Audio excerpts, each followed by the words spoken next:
Day 2 of Syracuse and Stony Brook here from Tennity Ice Pavilion. Yesterday ending in a 4-3 loss for the Orange to the Seawolves. But today, a whole new day and a whole lot of changes in the lineup. We'll get to that in a second. But for now, he's Frankie Bernowski. I'm James Colgan, welcoming you into the SU Hockey Network. And Frankie, yesterday, a close loss for the Orange, but they didn't really play the way that they wanted to come out and play for the majority of the first two periods. Yeah, it certainly was a tough start for at least the first 30 minutes of this game. Stony Brook came out hot, a 4-1 lead. They were just much faster to the pucks. They played a lot more physically. And then when SU found their way outside of the penalty box and served less time, they were able to chip back into that lead. And one of the ways they were able to chip back into that lead came thanks to a rather bizarre goaltending change. We saw Shipman, who was the starter for Stony Brook, get switched out midway through the third period in favor of Lockwood, and it wasn't anything that he did at the time. He had 36 saves and only 2 goals allowed, but a weird scenario led to a new goaltender at net and allowed the Orange a little bit of a momentum shift late. Yeah, it was very strange. Things were getting very chippy on both benches by the end of the game, and then when Shipman had that penalty, a full misconduct, they took him out. The coach for Stony Brook was furious. No one was really sure that they've ever seen a goalie have to serve his own penalty in the box. Had to come out. This is one of the stranger things you'll see here at Tennity. Yeah, we were all kind of in agreement that we had never seen something like that happen in a game before, and we saw it last night, and that's just a credit to the ACHA. You can see anything in a day's time here, but Connor Tracy seemed to be talking with the Stony Brook coaching staff after the game and wondering for himself how exactly that call came to be. But something Connor Tracy isn't wondering about today is the lineup changes, and there have been a bunch of them.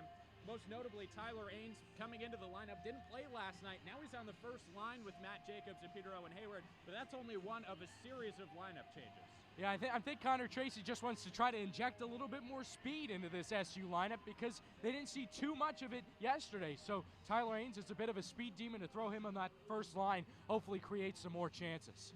And heading into this game as well, a change in net. Michael Kuzo comes out in favor of Jake Kaler, who played the first 4 games of the season. He comes back in tonight after the senior goaltender led the team onto the ice on senior night. What are you looking for in net for Kaler, someone who played really well to open the season but has struggled at times in Tennity throughout his Syracuse career? Well, it's certainly going to be tough if he has to face another 40 shots today. So I think I'm not looking so much from Kaler, but from the men in front. Try to prevent some of those shots from reaching him. Get a little bit of a better chance. We don't want to see too many redirects, especially with that day off yesterday. We want to see Kaler fresh. 40 shots would be tough for him. Well, we saw nearly 80 shots on net yesterday, 7 goals as well. Stony Brook grabbing the win in Game 1, but Game 2 coming up in just a few minutes. Keep it right here on the SU Hockey Network.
just about set to get underway at Tennity Ice Pavilion. James Colgan and Frankie Vernowski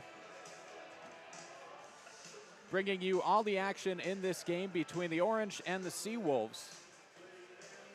And Frankie, this is a game that Syracuse really needs to bounce back after what was overwhelmingly a disappointing performance against Stony Brook last night. Yeah, you definitely just want to be able to catch the resiliency of this team. It's a tough Stony Brook team that they're facing. And they're faster and more physical. At least they were in the first 30 minutes of that game yesterday.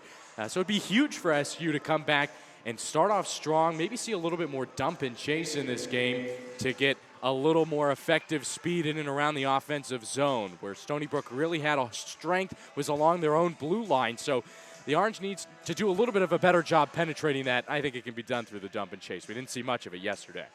And to your credit, getting right out into the dump and chase, it's the line that probably does that best for the Orange. It's Trip Franzese, Owen Harrington, and Connor McNamara getting the start tonight. The defensive pairings, Ford Hatchett and Luke Cato, and in net, Jake Kaler. We talked about him in the pregame as well. 2 goals yesterday for Connor McNamara. Now he's in on the puck, racing in on net as it's sticked aside by the starting netminder for Stony Brook, Richard Shipman. Franzese with it down the far boards. Weak wrist shot from Hatchett, blocked out in front by Pepe. And his breakout pass to Palmieri is broken up for just a second before it's dumped back into the Orange end.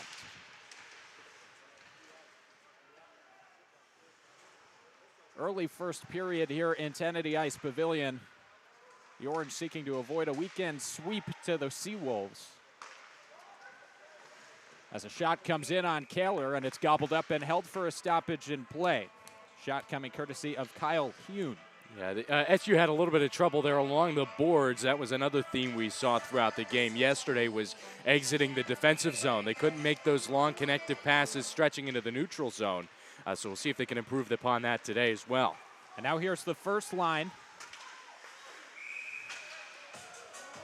The shot comes in on net.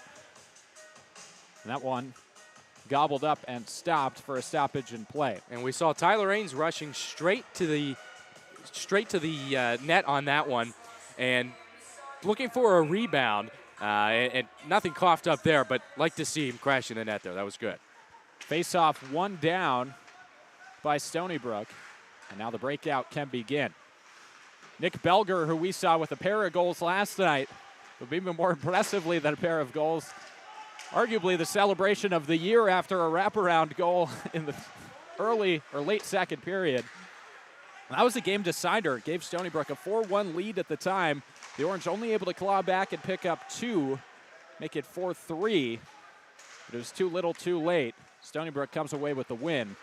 Seawolves 5-0 on the season.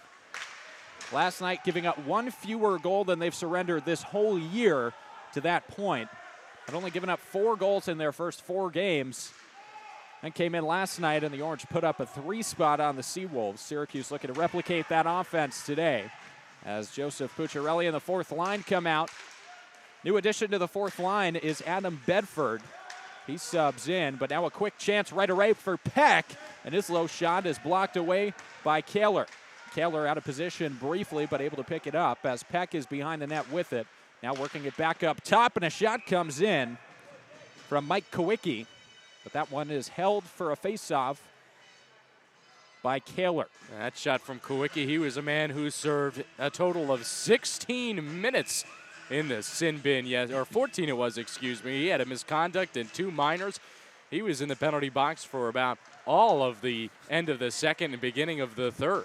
In the penalty box for a while, but now back out onto the ice. And another guy back out onto the ice is Lucas Prestamo, as you see him wrist that one right into the glove of Richard Shipman. Prestamo, at the end of the second period of yesterday's game, took a really big hit and very slowly walked off the ice, or skated off the ice. Checked back into the game late. But good to see him back out for the Orange, as he missed the first few games of the season. He was banged up. As now another new addition to the lineup, Connor Flanagan, checks in for his first shift. Flanagan played lacrosse for his first 2 years at Syracuse. Now a member of the hockey team, getting his first action in front of the Tennity Ice crowd. Breaking out for the Orange is Brezzi, and he dumps it in. Pepe circling behind the net. It's picked up by Prestamo. Prestamo let a shot go from a weird angle that caught in and handcuffed Shipman. Orange able to possess offensively, keep it through the change. Padalino with a low shot, deflected away, but it was stopped on the stick of Owen Harrington. As now Trip Franzese gives chase.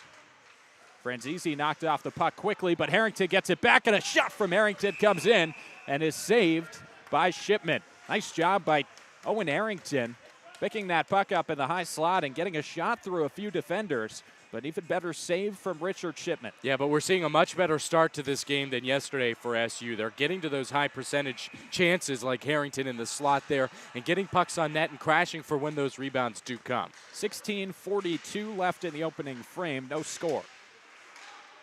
Back up top for Jake Ryan Kober. And now a shot comes in, whistled just wide off the stick of Peter Owen Hayward. Yeah, and he had that third goal yesterday. You know for sure he's looking for that wrist shot to find the back of the net. Tyler Ains, another lineup addition that we highlighted in the pregame show, gets his first shot sticked up into the netting. And so a stoppage of play with 16:22. Shots 4-3 in favor of the Orange. And Syracuse putting the pressure on in the early going offensively, which is something that we really didn't see yesterday. Yeah, they're getting to those scrappy pucks around the corner boards and finding it out to the point to open up the ice a little bit more. And, yeah, they are getting to that slot. A few shots already from the slot. Owen Harrington, who was one of the most recognizable players in white and orange yesterday, wins the faceoff. And now McNamara with some good board play. Cycles that one deep for Franzese. Franzese's been one of the assist leaders on this Syracuse team for the majority of his career. Now checking in on this second line, but a quick rush coming in from Ronaldo. We saw a pair of goals from Ronaldo yesterday as well. Frank Kasha at the point with it. Holding down low for Hickey, and Hickey's shot sticked away by Padalino. Kasha operating at the top of that point, and the shot deflected just high of Kaler over the cage. And Harrington with it now able to break things away for the Orange. As McNamara lost a handle on it for a second, trying to get off for a change. Will be forced back into the Orange end, courtesy of Kai Miller, defenseman from Victor, New York for the Seawolves. Yeah, both teams are a little groggy to start the first 5 minutes of this period. We're not seeing the same kind of rush, especially from Stony Brook that we saw yesterday. And maybe trying to break up that grogginess, Connor Tracy dials up the fourth line, but now here's Slavin in on all alone, and he sticked one just high. Oh, a great opportunity for Joseph Slavin on a breakaway, but he just handled the stick a little bit too tightly and forced it over the cage on Jake Kaler. First opportunity, or major opportunity of the game missed by the Seawolves. As now here's Frank Kasha with it, and his shot off the pad of Kaler, rebound broken up by Cato. Lots of possession now for the Seawolves. The first Orange defensive pair of Ford Hatchett and Luke Cato, who threw their bodies around with some pretty good effectiveness yesterday, is now hemmed in their own end. 14:27 left in this first period. Still no score, as now hauled down behind the net, and from a penalty is Stony Brook. It was Nick Belger that got dragged down, and it looks like Pucciarelli, or rather Ford Hatchett, is going to head to the penalty box. And so 14:21 left. The Syracuse penalty kill gets its first look of the game. Yeah, certainly you just want to keep up the play they've had so far defensively. They've done a good job of limiting Stony Brook to the boards and the corner point. They're not letting anything into the middle part of the ice. So on the penalty kill, it's key. Keep that puck outside and gives Kaler a much better chance. So 2 minutes on the board after the holding call against Ford Hatchett. And yesterday we saw a penalty kill early in the game result in a Stony Brook goal to open up the scoring for the Seawolves on the power play, just like they're set up now, as Slavin gets a big chance. That goes just wide again. Kasha now at the top of the point. He's really the distributor of this power play for the Seawolves. Assistant captain defenseman, one of their real leaders on the blue line. And Kasha tried a quick pass across that was briefly broken up by McNamara, but Slavin came away with it on the near side. Murphy's shot broken up by McNamara, but he can't clear. And then a good stick by Harrington gets it out, and now Harrington's got some speed. Murphy, the defenseman, in, walls him off with the body, but Harrington able to keep it up, push it back into the center of the slot, and he'll check back out. A great penalty-killing shift there from Owen Harrington as the second power penalty-killing unit comes in for the Orange. It was a great defensive shift for Connor McNamara as well. He saw those lanes along the point and was able to break them up, causing that turnover that got Owen Harrington free. And now Slavin takes it in, but he's walled off after a good hit by Pucciarelli. And that puck has cleared the length of the ice courtesy of Christian Van Heck. 13:07 left in the first period. 43 seconds left on the holding call against Ford Hatchet. Shots 4-4, but plenty on the Orange end of the ice over the last 2.5 minutes or so. Pepe now at the very top of the point.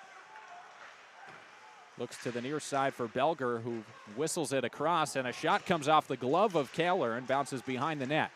Picked up by Rosen, but a weak clear is not going to get out of the zone. Another shot hit off a body in front, and now with time and space to clear it out, but not picking his head up was Christian Van Heck. So that puck is gloved down at the point, a good keep, and now a quick chance in front, shouldered away by Kaler. Oh, wow, what a dangerous play. That one time in the slot. Really need to get that clear out if you're Van Heck. And that last chance brings us back to 5-on-5 play, but the Orange is forced to clear the puck the length of the ice, and despite a hefty effort from Matt Jacobs to beat it out, he cannot. So an icing call right after the end of that penalty kill. And with 12:11 left, we talk about the vulnerable minute plenty on this broadcast, and this certainly would qualify. These penalty killers have been on the ice for a while already. A lot of sticks sort of pointing to the sky as guys try to get a breather in between. This is a big opportunity for Stony Brook. Try to win this faceoff and hem the Orange in the offensive end. Syracuse just trying to get the clear. Yeah, and the gears are really starting to turn on that Seawolves offense. And now Murphy does win the draw.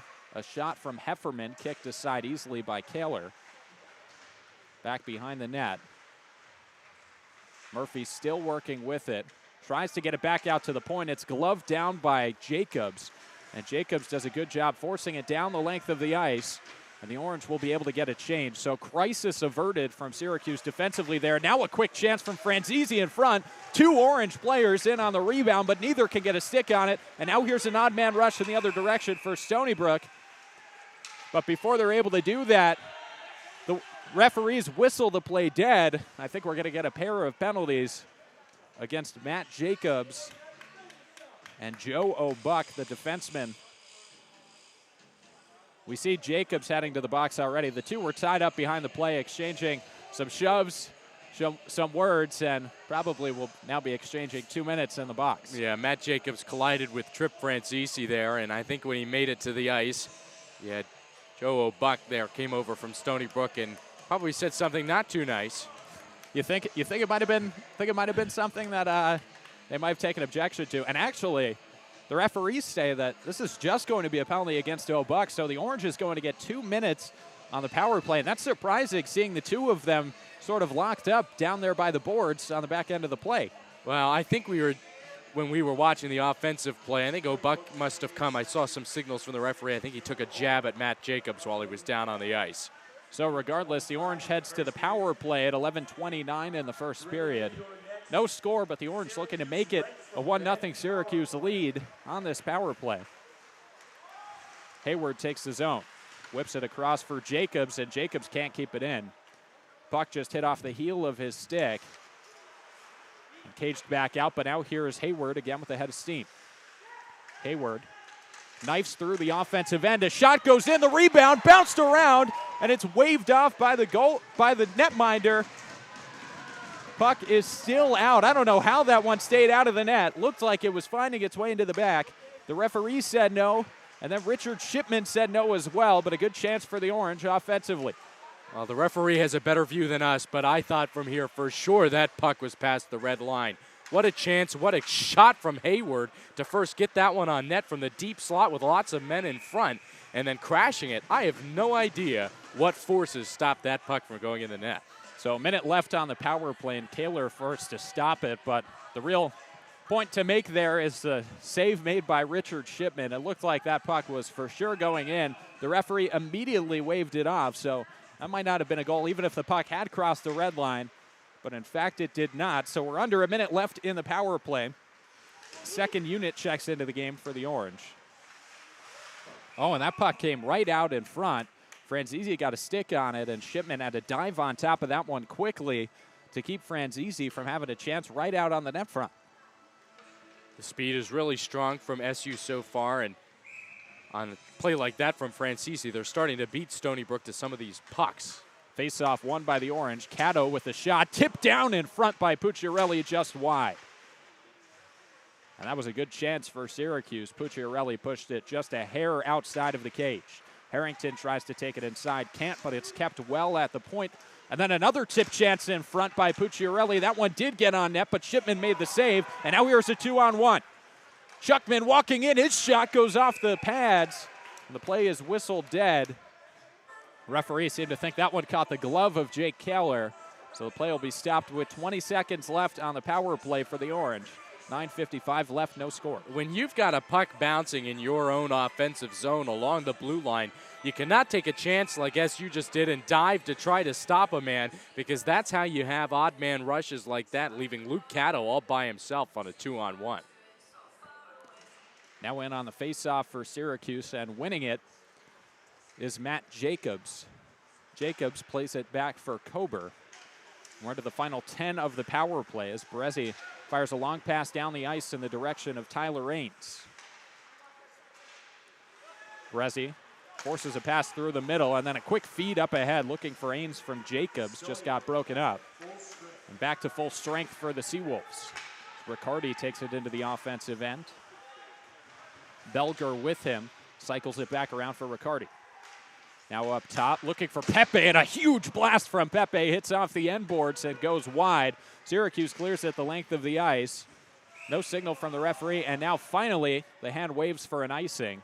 And laboring that one out were both Stony Brook defensemen really milking that call. It works to their favor as most of the Syracuse power play is to come back out onto the ice. Wow, what a dangerous chance that was from the Seawolves there. Pepe had some extra mustard on that shot from the point. Boy, oh boy, did he wind up, and it's a good thing that puck missed the net. Very happy we're up here in the press box and not standing in front of that Jacob Pepe slap shot from the point.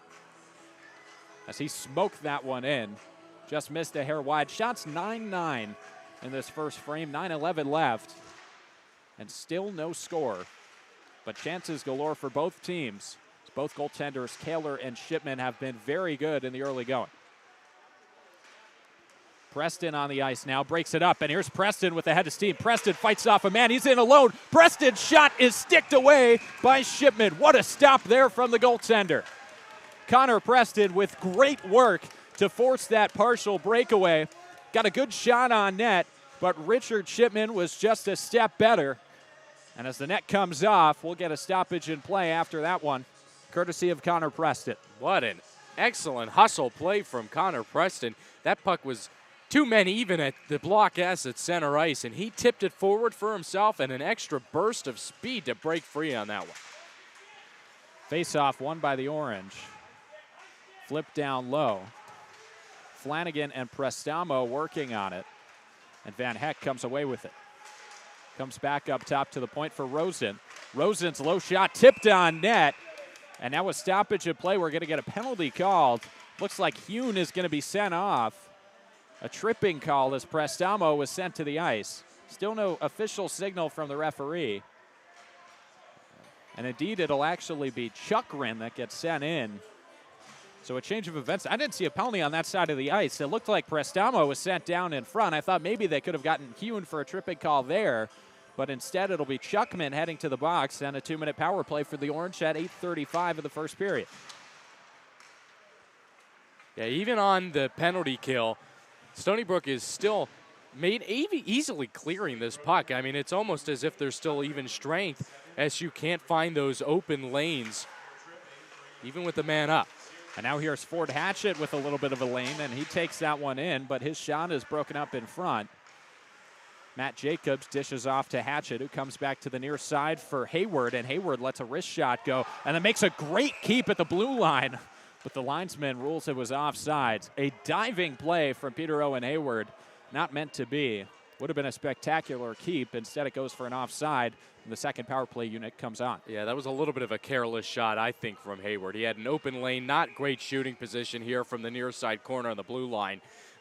Keep passing that puck around until something opens up. The face-off won back off the offsides by Stony Brook and sent the length of the ice courtesy of Frank Kasha. And now working off the stick of Belger and putting it forward is Cato. But over Ansi was Joseph Pucciarelli, and so the Orange goes offsides for the second time in this man advantage. 1:09 left in the penalty to Chukrin. 7:44 in the first period and no score. Now, obviously, something's not working here. The offense keeps just trying to push it through the Stony Brook defense on the blue line. I'd like to see chip the puck a little bit more into the zone like that and try to create opportunities that way. Cato with the chip. It's sent right back out, and Corcoran has to keep it at the line with his stick. He spilled to his feet, but held on.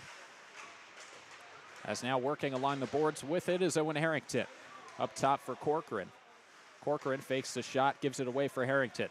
Harrington down low for Franzese. Franzese back up top. Cato now. Cato's shot broken up. Syracuse with a few threatening looks, but nothing too severe as we tick closer to 30 seconds left on the man advantage. Corcoran working it for Harrington off the skate. Corcoran gets it back up top for Cato. Corcoran now to the far side. Franzese knocked off the puck, but he's able to keep it. And then a tip chance in front for Harrington. Whistles wide again. Syracuse with all sorts of tip plays as Hefferman and Pucciarelli engage in a little bit of extracurriculars after that play is whistled dead as the puck was caught up in the equipment of Hefferman. But Syracuse on offense doing a great job, Frankie, of getting those deflections in front of Richard Shipman, something they didn't do yesterday. Yeah, there's certainly a lot more traffic in that blue paint right in front of the net, trying to create those opportunities, and it nearly led to a goal a few minutes ago. So for those of you who didn't tune in yesterday, Syracuse lost that game 4-3. And Richard Shipman, the netminder you see in net tonight with 12 saves already, played only about 56 minutes. He was taken out of the game after a misconduct penalty. He's back in today, and he's been fantastic early on as Stony Brook kills off another penalty. That time a shot from a sharp angle from Matt Jacobs, squirted out into the blue paint, but was cleared away nicely by Kennedy, who's now got some speed into the offensive end for the Seawolves. Jacobs snares off the initial threat, and Kober chips it out ahead for Hayward. Hayward and Ains working together. Ains takes a step into the slot. His shot got in up high, and Shipman gobbled it right up and held it for a stoppage in play. A nice shot from Tyler Ains, who checked into the lineup today for Tim Kalinowski and has already had a few chances. Yeah, great shot by Ains and a great dish by Hayward. And I think the reason Shipman had a lot of trouble on that was partially because he thought Hayward was coming in to shoot it. A great pass and another great shot from Tyler Ains. Face-off one back to Padalino.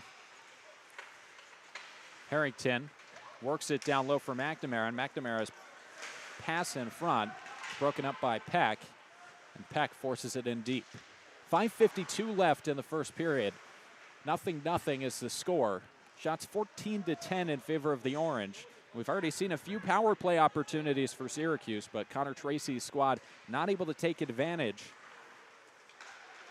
So we're still knotted up at 0, but looking to change that is Connor McNamara. He had 2 goals yesterday, and a low shot from McNamara hits off the pads of Shipman and goes wide, and now that puck squibs all the way down the ice. Kaler has to come out and meet it because Matthew Peck was diving down on top of him, but he did a good job to neutralize the threat, and Syracuse could break out. Adam Bedford throws a cross-ice pass. Hatchett in front, and Ford Hatchett couldn't get the handle on that one.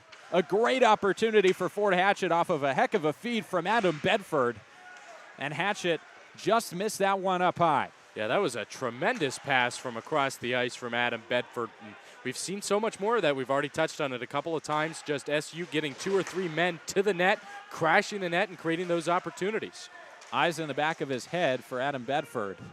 As now here's Nick Belger with a nice move in tight. Belger throws a centering feed. It's shot on net from the blue line. Not the initial intended receiver of that pass, but Kaler is there to gobble it up nonetheless. 4:35 left in the first period. 0-0. Yeah, Nick Belger's got a little bit of extra speed than most others on the ice. He just passed through a couple of SU defensemen to create that opportunity all by himself. Frank Kasha takes the face-off win and works things back into the orange end. 4:24 left. And Syracuse getting hemmed in a little bit here, but now with a quick breakout is Steven Brezzi. Brezzi, the senior, throws a backhander in that squibs away. And Flanagan is forced to retreat.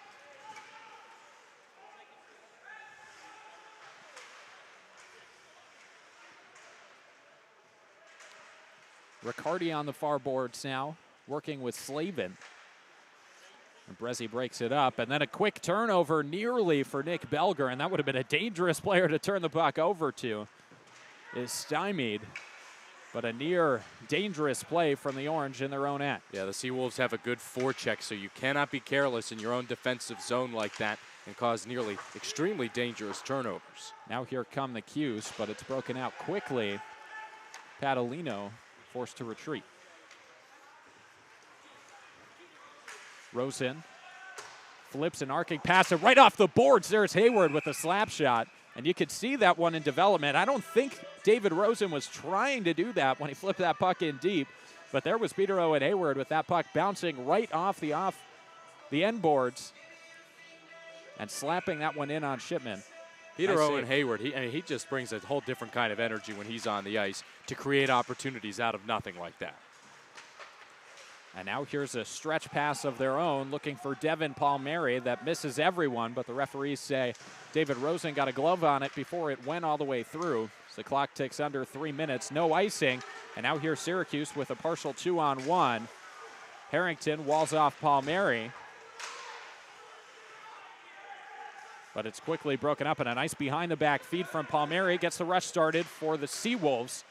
A slap shot goes wide off the stick of Riccardi. And now everyone can get set up in the offensive end for the Seawolves. A great boards play there, not allowing the Seawolves to spread out at all and attacking that puck. And a few nice moves from Owen Harrington gets the puck in deep as Hickey walls him off. About 4 defenders converge for the Seawolves, and Harrington was in the middle of all of it. Still, the Orange keeps the offense up as Ains pressures in, and then a low percentage shot from Hatchett is blocked off before it even gets in on the netminder. Now it's played back to the point for Cato, and Cato's shot is blocked. Good job by Palmieri to get in front of that one. So it's skied out to center ice. And Cato stepped on the puck, nearly lost his footing. Wisely stopped himself and was able to reset. But Kennedy forces it back in. Yeah, it's just a little bit of a careless pass from Luke Cato there. You see Kennedy right in front of your own lane, so push it back to your defensive partner, Ford Hatchett, and try to open something up on a different lane. And a nice move by Matt Jacobs, and a cross-ice stretch pass looking for Ains, just skipped over his stick, but a great move from Jacobs. And we talk about how creative a player Matt Jacobs is. It's all on display on that one, as he really just forced that opportunity, gave the Orange a chance on offense out of seemingly nothing. Yeah, he and Hayward create the best chances this team produces, certainly, and them on the line together is lethal. And now here's a 4-on-1. Preston with a backhand shot, and Shipman caught it up in the equipment, gets the stoppage in play with 70 seconds left in the first period. Shot 17-11 in favor of the Orange, but 17 saves for Richard Shipman. And we're still knotted up with no score. And he is doing a great job of swallowing up the puck because SU's been crashing the net, but he's not been giving many rebounds to boot. Puck kept in off the face-off win for Stony Brook by Corcoran at the point. Now he picks it up again, and a low shot by Corcoran. Stopped and held for the stoppage in play as we get down to 60 seconds left in the third period.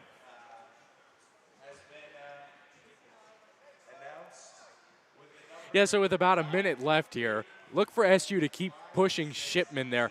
They're doing great off the faceoffs here. We've seen a few chances from Hayward and company straight off the faceoff and pushing that puck into the net.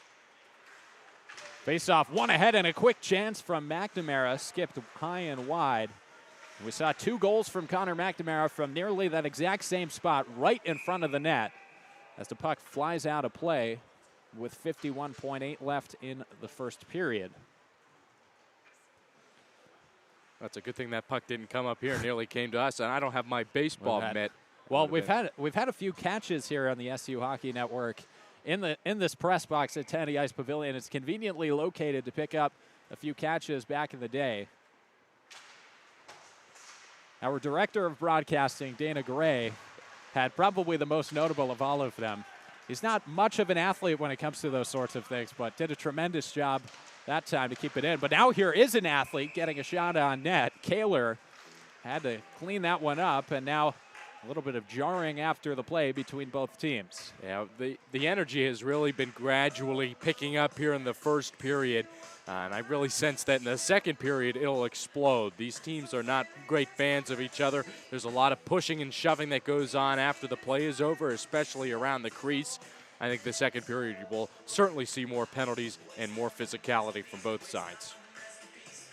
37.9 seconds left in the first period, and the physicality stepping it up, and exactly what you'd expect to see the back end of a doubleheader as well for two ESCHL opponents, as a feed from Belger misses off wide, and it's skied up quite literally into the roof here at Tennity Ice Pavilion. That's not easy to do. We've got some pretty high roofing. That was Owen Harrington that skied that one up high, so puck comes back into the orange defensive end. Might have gotten up on edge of Owen Harrington, but as far as arenas at the ACHA level go, this one has one of the higher ceilings that exist, as now in the final 20 of the frame, a penalty called against Stony Brook.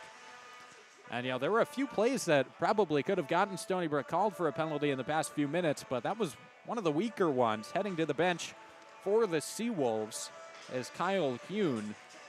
Yes. So with 18.6 left, we'll have at least 18 seconds of a Syracuse power play, and if they can't convert, the Orange will open the second period on a power play. Yeah, certainly not a bad call from the refs. That's a little bit of a dangerous hit there in the corner, that check from behind in the boards. So a great chance here on the power play. And you wonder if maybe why they called that is because of who got hit. It was Lucas Prestamo, who took a really dangerous hit yesterday in a very similar setting. He was the one on the ground there. Clearly no ill effects, though. He's in for the face-off to start off the power play. But that one's won back by Stony Brook. It cleared all the way out to the blue line. Another diving chance from Hayward, and that one squirted just outside. Less than 10 seconds left in the frame. Syracuse trying to get a quick chance. Palmieri now with 2 seconds left, kicks it ahead for Pepe, and that'll do it for the first period. Pepe's shot misses wide, and a few Syracuse players taking objection to that shot, even though it didn't get in on the goaltender. Kaler glanced off the side of the cage and out. So through 20 minutes, the score is 0-0. Plenty of offense, but no goals, as both goaltenders, Richard Shipman and Jake Kaler, have been tremendous tonight for both teams. On the other side of the break, more Syracuse hockey action. James Colgan and Frankie Vernowski bringing it all to you on the SU Hockey Network.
period one over, no score.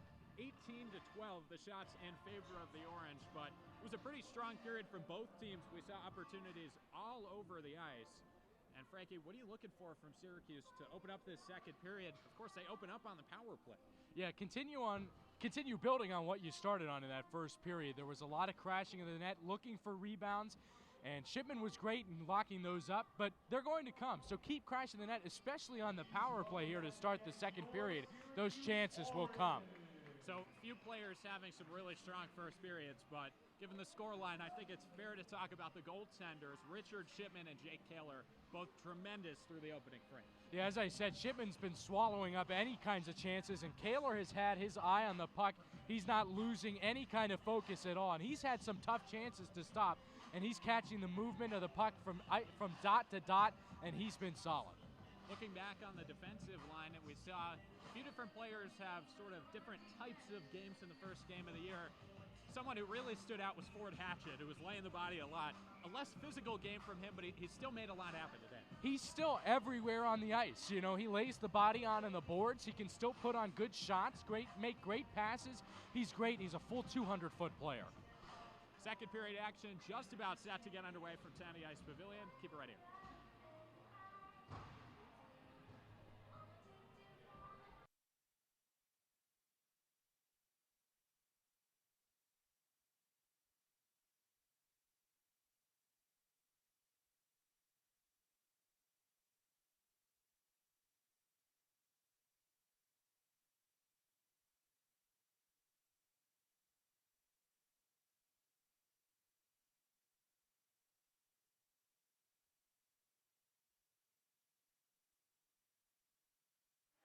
Second period just about set to get underway.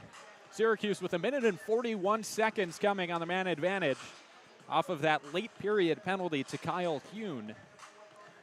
And an interesting reuniting of a first line we saw at times last year. Connor McNamara, Lucas Prestamo, and Peter Owen Hayward get the look on the forward line to start off this first power play unit in this second period. Welcome back inside the SU Hockey Network. James Colgan and Frankie Vernowski bringing you all the action today from Tennity Ice Pavilion in the second of a two-game series.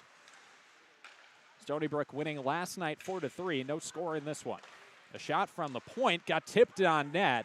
It was a weak one from Hatchett, and it never made its way through to Shipman, the goaltender. And now it's forced all the way down the ice off the clear. Yeah, not much opening up that first shift on the power play.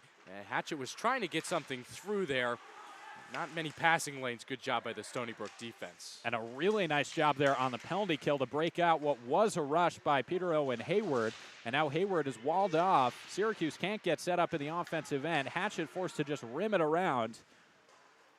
And it's played high off the glass where Hayward has to drop to a knee to try to keep it in, and he can't. Pucciarelli tried to lay a big hit, but instead it's an odd man rush coming in the other way. Kasha with speed throws it in front, and that puck was alone in the blue paint. Didn't get put home, but what a chance there off a great feed from Frank Kasha. Wow, what great composure as well from Ford Hatchett to be comfortable in his own blue paint and still shuffle that puck out. Syracuse again with problems on the breakout, but now here's Franzese across center ice in the final 15 seconds of the man advantage. He's knocked off the puck. Harrington cycles it behind for Pucciarelli. And down to 5 left in the power play. And now we're back to even strength with 18-18 left. Stony Brook kills off the power play. Syracuse tries to continue threatening. The centering feed thrown by Harrington, looking for Pucciarelli, broken up. And now it's played back out, and everyone can get the chance to change for the Seawolves as Kennedy drags it into the offensive end and throws a weak shot that's sticked aside by Jake Kaler. Yeah, certainly a bit of a disappointing start here for SU in the second period, starting off with that power play. Stony Brook had that excellent chance on the PK unit. It's a little careless on the passes, creating those openings for the Seawolves. Patrick Corcoran knifes that one back out to center ice. And with 17:37, the Syracuse third line comes back out onto the ice, or 2/3 of the third line. Owen Harrington, the only one left from that second unit, still on the ice, and now he gets off for a change. Shots 18-13 in favor of Syracuse, but really the story has been Richard Shipman and Jake Kaler. We talked about that just a few moments ago. So a 0-0 game, and it's not for a lack of offense. Both teams getting plenty of shots on net. No one able to find the back of it, though, and that's largely thanks to the men in the padding standing in the blue paint. Yeah, I think we've seen actually better chances offensively tonight than we did yesterday. And now a quick up from Brezig works for McNamara. McNamara put a toe drag, but it was kept up with by Hune all the way. And so McNamara back behind the net, working in probably where he's most comfortable on the ice. Connor McNamara, the dirty areas. It's something he does so well. And now a great move from Hayward as he got around defenders but was dragged to the ground. And instead just weakly threw a backhand on net. Shipman easily got to it. Then a centering feed from Franzese broken up by Slavin, and Slavin throws it all the way in. Yeah, I do like the realignment on the lines there with McNamara and Hayward playing together. And a quick chance. The rebound is blocked away, and way to lay out the body from Peter Owen Hayward. That net was wide open. Kaler tried to get over there late, and Hayward jumped in front of that one with the block. That's a heck of a defensive play from an offensive player. But now immediately following that, we get a stoppage in play. And we're going to get an elbowing call. Adam Bedford heads to the box. He's not sure who the call's coming up against. But regardless, Bedford to the box for 2 minutes for elbowing, and now the Syracuse penalty kill out with 16:10 left in the second period, and we're still looking for our first score. Well, I was in the middle of talking about how I like the realignment with McNamara and Hayward because of how they play on both ends of the ice, especially defensively, and what a sprawl by Hayward to prevent an easy goal. So Hayward makes the play to save the goal for the moment, but now here's Stony Brook threatening on the man advantage. As Hatchett plays it down the length of the ice, kills the first 15 seconds of the man advantage. Preston throws a hit and then breaks up the centering feed, and it can be knifed back out to center. A good play by Luke Cato with the stick. Preston tried to throw another open ice hit. That time Hune shrugged it off, and now he's into the open ice. Hune throws a backhand pass for Ronaldo. Ronaldo looking for another feed, gives it back for Riccardi, and now Syracuse is out of sorts, has to set up the shape again, and they are able to do so. Riccardi was threatening there for a moment, had Syracuse out of position, didn't take advantage, and now there's a shot from the point from Pepe, who we saw miss high with a rocket before, and then a centering feed back to Pepe was broken up. Not really sure if Jake Kaler actually saw that puck from Pepe. Nice job shrugging that slap shot off. And then that puck couldn't be cleared out. Cato a little bit weak on the clear. Kasha keeps it in. Working it back is Belger. Belger makes a move through one, through another, circles back behind the net, puts it out in front, and wide open on the back door was that puck for Hune, but Hune had cycled back off the back door where he was initially standing because of that rush from Belger, was afraid of an odd man opportunity. Might have cost the Seawolves a goal there as we're down to 25 seconds left in the man advantage. Kasha's shot blocked into the glass. I thought Belger was going to go for that wraparound again on the power play like he did yesterday to score. Slavin plays it for Murphy, and hounded there by Connor McNamara forces that puck out, and we're down into the final 5 seconds of the penalty kill. I'll do it for the penalty kill, but now here's Slavin on a 3-on-2. Chuckrack throws that shot on net. And it's broken up, but we're back to 5-on-5 play. Kawicki from the point puts a shot low. That's kicked aside by Kaler. Both Syracuse defenders behind the net. Corcoran wisely gets back out in front. Kawicki at the near side point plays it for Palmieri, whose shot misses wide. Devin Palmieri with a few chances in the early going of this one. That one misses just outside of the cage. 13:40 left, no score.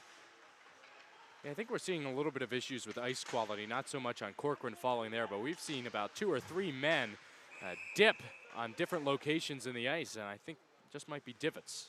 And that puck flips back out of play, and so a stoppage of play as well. And Frankie, what sort of downside does it have when you've got an ice surface that's sort of playing subpar to what the players would hope for? How does that affect the game? Well, it affects everything because, you know, you're expecting the puck to roll or bounce one way for one, and you might not get it because it hits something you didn't expect. And also, defensively. You think you have your sure footing, maybe you're skating backwards, and you can't find what you think is there, and it causes you to tip, and that's how odd man rushes certainly form. Not typically ice is an issue here at Tennity Ice Pavilion, but with the weather being the way it is in Syracuse, a balmy 53 for the middle of October, potentially impacting the game as Harrington is drawn to his knees, and that'll draw a penalty as well. Hatchett throws a shot through traffic, and that puck missed low. Hayward, for a brief second, raised his hands as if to signal a goal, and now the puck is touched up for a stoppage in play.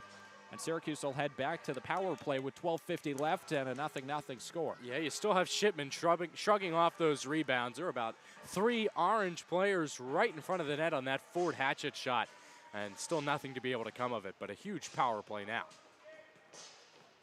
2 minutes on the power play to number 23, Mike Kowicki, for tripping. Kowicki heads back to the box. Syracuse a 19-17 shots on goal advantage. The goal advantage is even, though. 0-0 is your score. As McNamara circles over the top of the offensive zone, gives it back for Jacobs. Jacobs put a slap pass on the ice that Prestamo got a stick on, but Shipyard still kicked away. Forced into the offensive end from Hatchett. And Corcoran initially thought about pinching. Winesley decides to back it up and try to set up a breakout, which the Orange does, but the linesman says is a foot offside. Yeah, still having trouble entering the zone on the power play. The Stony Brook defense has been doing a great job of pinching on the blue line, and the Orange really can't find any kind of entry lanes. Syracuse with high hopes for this power play, but no results just yet. 30 seconds in, only one shot on net, and it was a weak one off the stick of Matt Jacobs that deflected in front. Pucciarelli spins around and forces a puck down low for Franzese, who's knocked off his skates. Pooch plays it back down the boards for Harrington, who plays it up top for Corcoran. Cato down low for Franzese, and that net was wide open. Franzese couldn't get to it. Oh, just a little bit of hesitation from Franzese. I don't think the puck was even for him to shoot it. What a feed from Luke Cato for Franzese on the net mouth. Nothing there, but now here's Corcoran with a wrister that misses wide, and Shipman is down. Working now behind the net with it. Pucciarelli puts a backhander on that gets sticked away and then knocked out of the offensive zone. Lots of pressure from Syracuse as we tick down under 40 seconds left on the man advantage. And now a turnover for Ronaldo. He's in alone to the backhand off the crossbar, and the net is knocked off as Kaler jumps on top of it. What a sequence there as Ronaldo had the play in front. A nice backhand move. Kaler got just enough of it that it glanced off the pipe and came back out. And a stoppage of play, nearly a shorthanded goal after the Orange almost tacks one on in the offensive end. How many pucks on both ends have we seen today that have been sitting right by the red line, that one included? But the worrisome part of it is Stony Brook has had some excellent chances on the PK on the past couple of penalties. An ill-advised turnover leads to that last chance for Ronaldo, but now here's Syracuse into the offensive end. Prestamo behind the net with it. Walled off by Hune. Now played back to the point for Hayward, who throws a pass across for Brezzi, and Brezzi's pass can be skied out into the stands right in front of us in the press box. We were talking about it before, Frankie. We've had a few catches up here over the years. That was nearly another one, and now we're down to 1 second left in the penalty to Kowicki. And Syracuse almost assuredly going to continue its goalless streak on the power play in this game. We're still knotted up at no score with 10:51 left in the second period. Yeah, certainly the best power play of the day for the Orange, and a couple of great chances. Patrick Corcoran had a couple of great shots from the high point. Still nothing so far.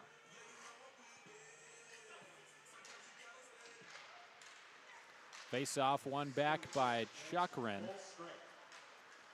And Palmieri is able to circle it back out as we're back to 5-on-5 hockey at Tennity Ice Pavilion.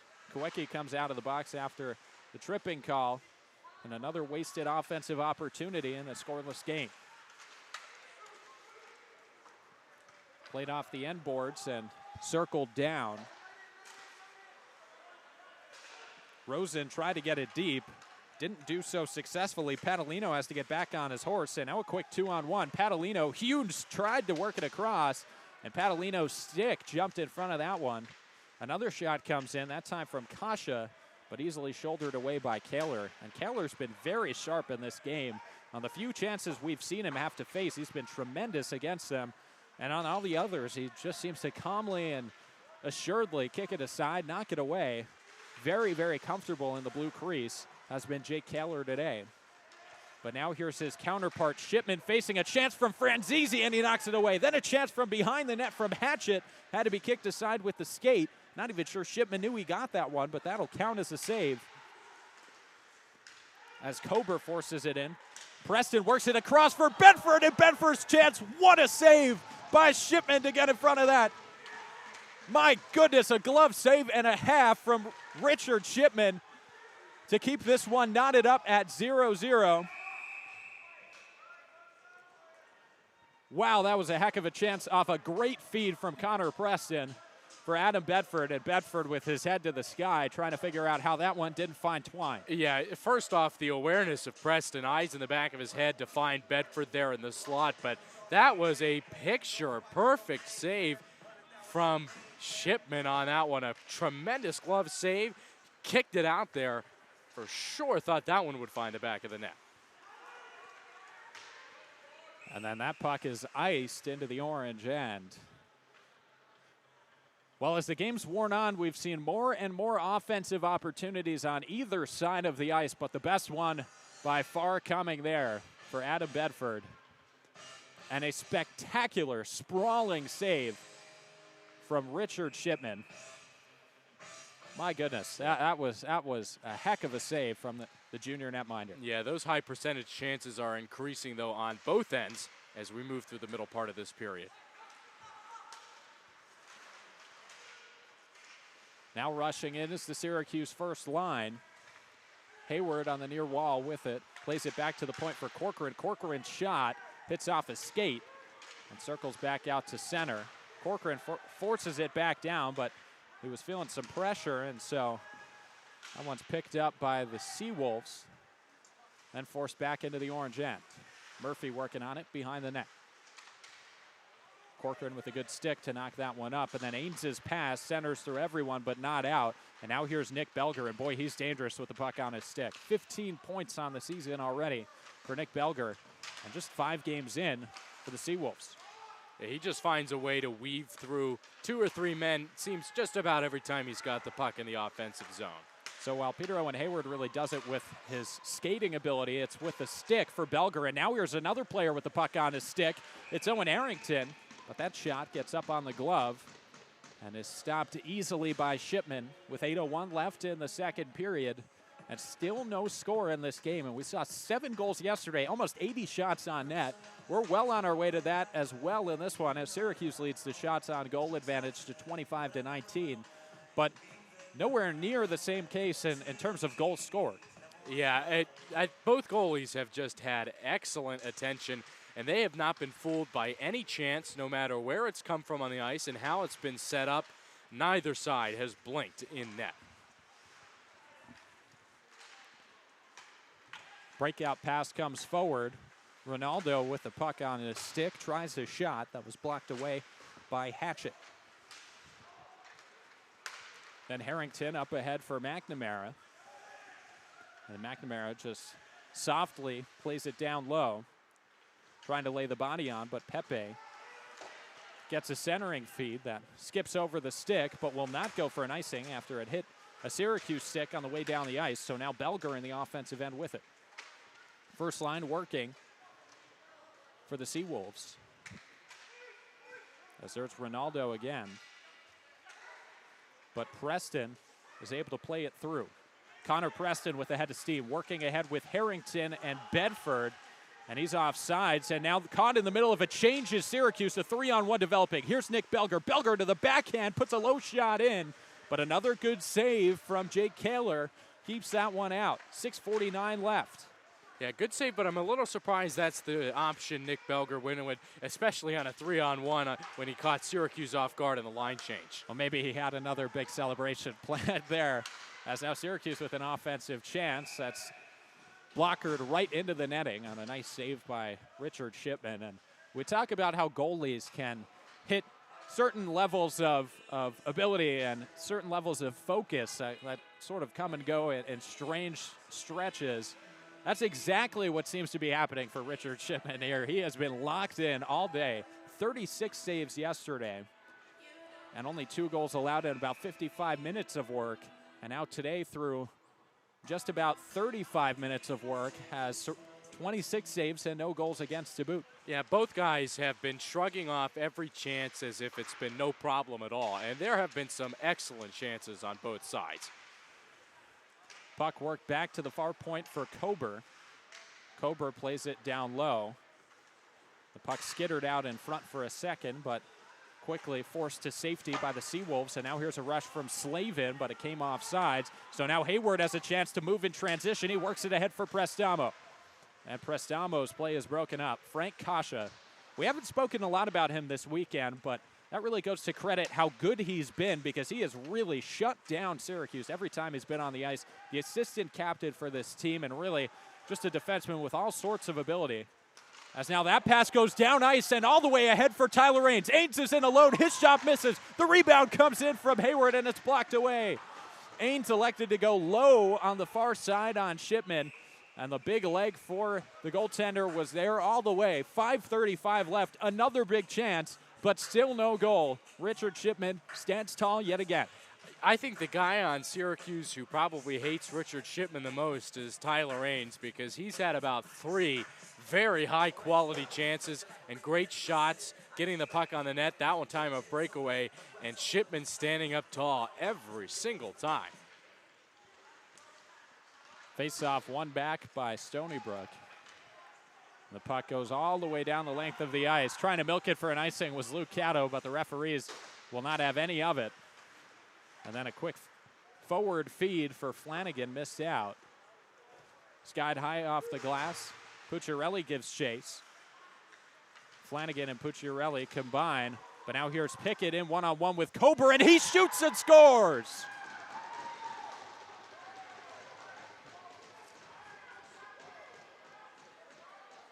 Matthew Crockett, a lazy-looking play one-on-one with the defenseman, Jake Ryan Kober. But Crockett finds the back of the net, and it's 1-0 Seawolves. Yeah, it just formed out of a little bit of careless puck movement by Luke Cato in the neutral zone. He tried to weave through a couple of Seawolves himself instead of passing it off or dumping it in, and that led to the turnover and the one-on-one and the shot from the slot. The clock ticks under 5 minutes left in this second period. Matthew Crockett has given the Seawolves a 1-0 lead in this game. And it was all day wondering who was going to flinch first. It indeed is Syracuse, as that goal comes in off the stick of Crockett. Didn't look like much of a play given some of the offensive chances we've seen, but nonetheless winds up finding Twine and giving Stony Brook a 1-goal lead in this game. Yeah, and sometimes that can be the type of goal that's most deflating, not just because it's 1-0 and you're losing, but because Syracuse has had so many tremendous chances that haven't gone in, and then when one finally goes in for the other side, you wonder, oh, what have I got to do? Now with an offensive zone draw, the first line comes out for Syracuse, and already some tinkering with the lines. We've seen Matt Jacobs centering that first line with Peter Owen Hayward for a good chunk of this season. Now it's Lucas Prestamo in with Hayward and Ains. And Syracuse found some success with that center wing pairing of Prestamo and Hayward last year. Going back to it here as the clock takes under 4 minutes left. Hayward waits for it to come loose. And now with stoppage in play from the referee, we'll wait for a signal. Well, we see success out of it because Prestamo, like McNamara, is a very physical player. And he can open up lanes with his physicality and crash the net with it as well. So that's why we saw McNamara with Hayward for a little bit today, and now Prestamo. The puck forced all the way down the ice. And that time, milking it for the icing works for Stephen Bresci. We saw Luke Cato try to do that earlier unsuccessfully. And Brezzi labored all the way down the ice and forces the icing call from the referee with 3:57 left. A 1-goal lead for Stony Brook comes off that last goal from Matthew Crockett. But now Syracuse is trying to answer before the end of the second frame as Brezzi forces that one off sides. Or Kober, rather. Strange how this happens sometimes. Sometimes when you get one stoppage, another 7 seem to happen in the next minute after we had some pretty fluid play for a while here in the second.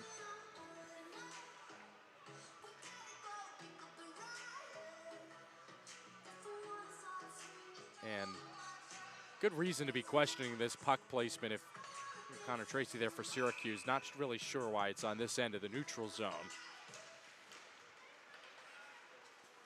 And now Belger with a move to try to knife that puck into the offensive end. Unsuccessful.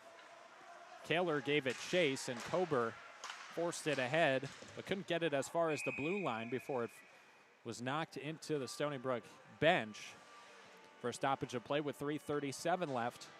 Game tied up at 1. And Frankie, Syracuse has pushed a lot offensively. We've seen a much better fight level from this team all throughout this game, but nothing to show for it on the scoreboard. Almost done with the second period. Yeah, sometimes you just need that one lucky break, and perhaps if they can get one in, another couple will soon to follow once you can bust the walls of the dam. But yeah, just no lucky breaks so far despite the even better chances than yesterday. Face-off one back to Pepe. Now Ronaldo with it, and that seeing eye shot got through everyone. Kaler never saw it, but missed just high. 3:24 left in the second period. 1-0 score for Stony Brook. Belger brings it in, and now a penalty coming against the Orange.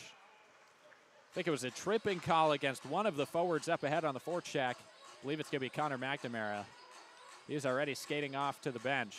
I think he knows it. Tripping call against Connor McNamara gives the Stony Brook a 2-minute power play with 3:12 left in the second period. And now it's put up or shut up time for the Syracuse penalty kill because a 2-goal lead could be a momentum killer heading into this third period. Yeah, certainly a goal here would really seem like the dagger in the chest. A huge stop is needed. The penalty kill's been strong today. Cucciarelli working in with Van Heck on that first penalty killing line. Trying to set up a block, then a quick chance out to the far side for Kasha. Missed wide, and Syracuse could force it out of the zone. Van Heck giving chase with some of that patented speed, and he forces it into the defensive zone. Yeah, it's a good thing Kasha missed wide on that because he had a few openings in the net there. Chukrin brings it in now and plays it down below for Palmieri. Flipped up ahead for Brezzi, and Brezzi working along the far boards, can't get it. Flubbed along for Palmieri. Palmieri down below. Now looking for Murphy up top to Kasha. Kasha with a cross-ice feed that sticked into the netting. Nice defensive play there from Steven Brezzi. And he's a guy that Syracuse has relied on a lot over the years to make plays just like that with the stick on the penalty kill. Yeah, because those are the most dangerous passes you'll find on the power play, those complete cross-ice passes. So good hand-eye by Brezzi to knock that one out of the way. Trip Franzese in on the face-off as the clock ticks down to 2 minutes left in the second period. 1 minute left on the penalty to Connor McNamara. Belger faked a shot, then finally let it go, and it was sticked up into the netting. Stoppage in play again. As the clock ticks under a minute left in the penalty kill.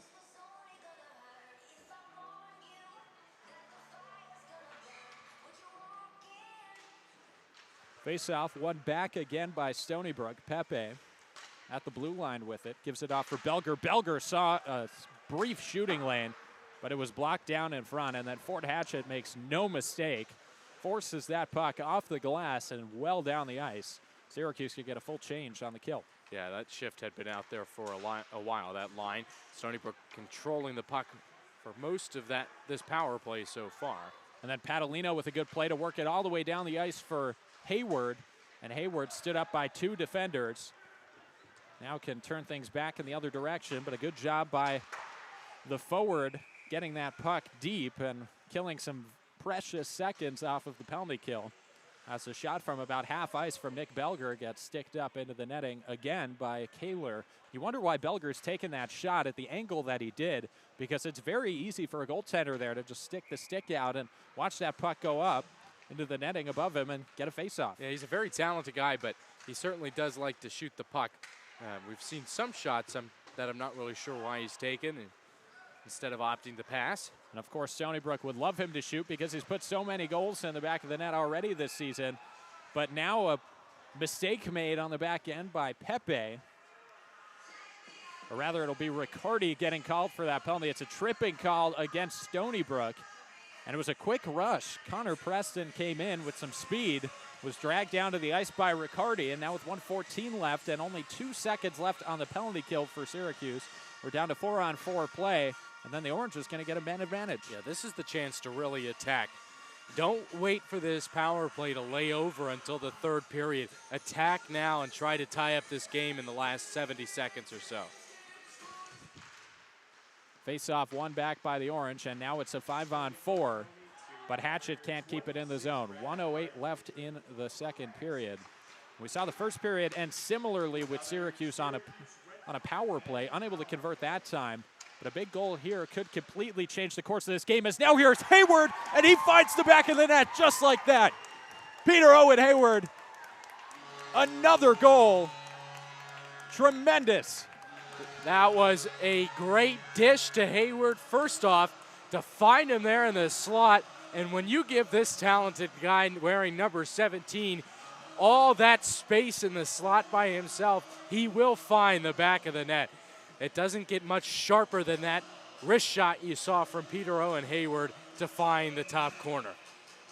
Just fantastic from Peter Owen Hayward, as a great centering feed gets it. And just as we're saying how Syracuse can knot things up and turn the entire shift of momentum in this game in their favor heading into the third period with a late goal, they do just that off the stick of who else? Peter Owen Hayward. A goal per game in his Syracuse career continues as he finds the back of the net again. Now Brezzi with the centering feed looking for Harrington. And a stoppage in play as the net came off its moorings. 1-1 score, 34.8 left in the second period.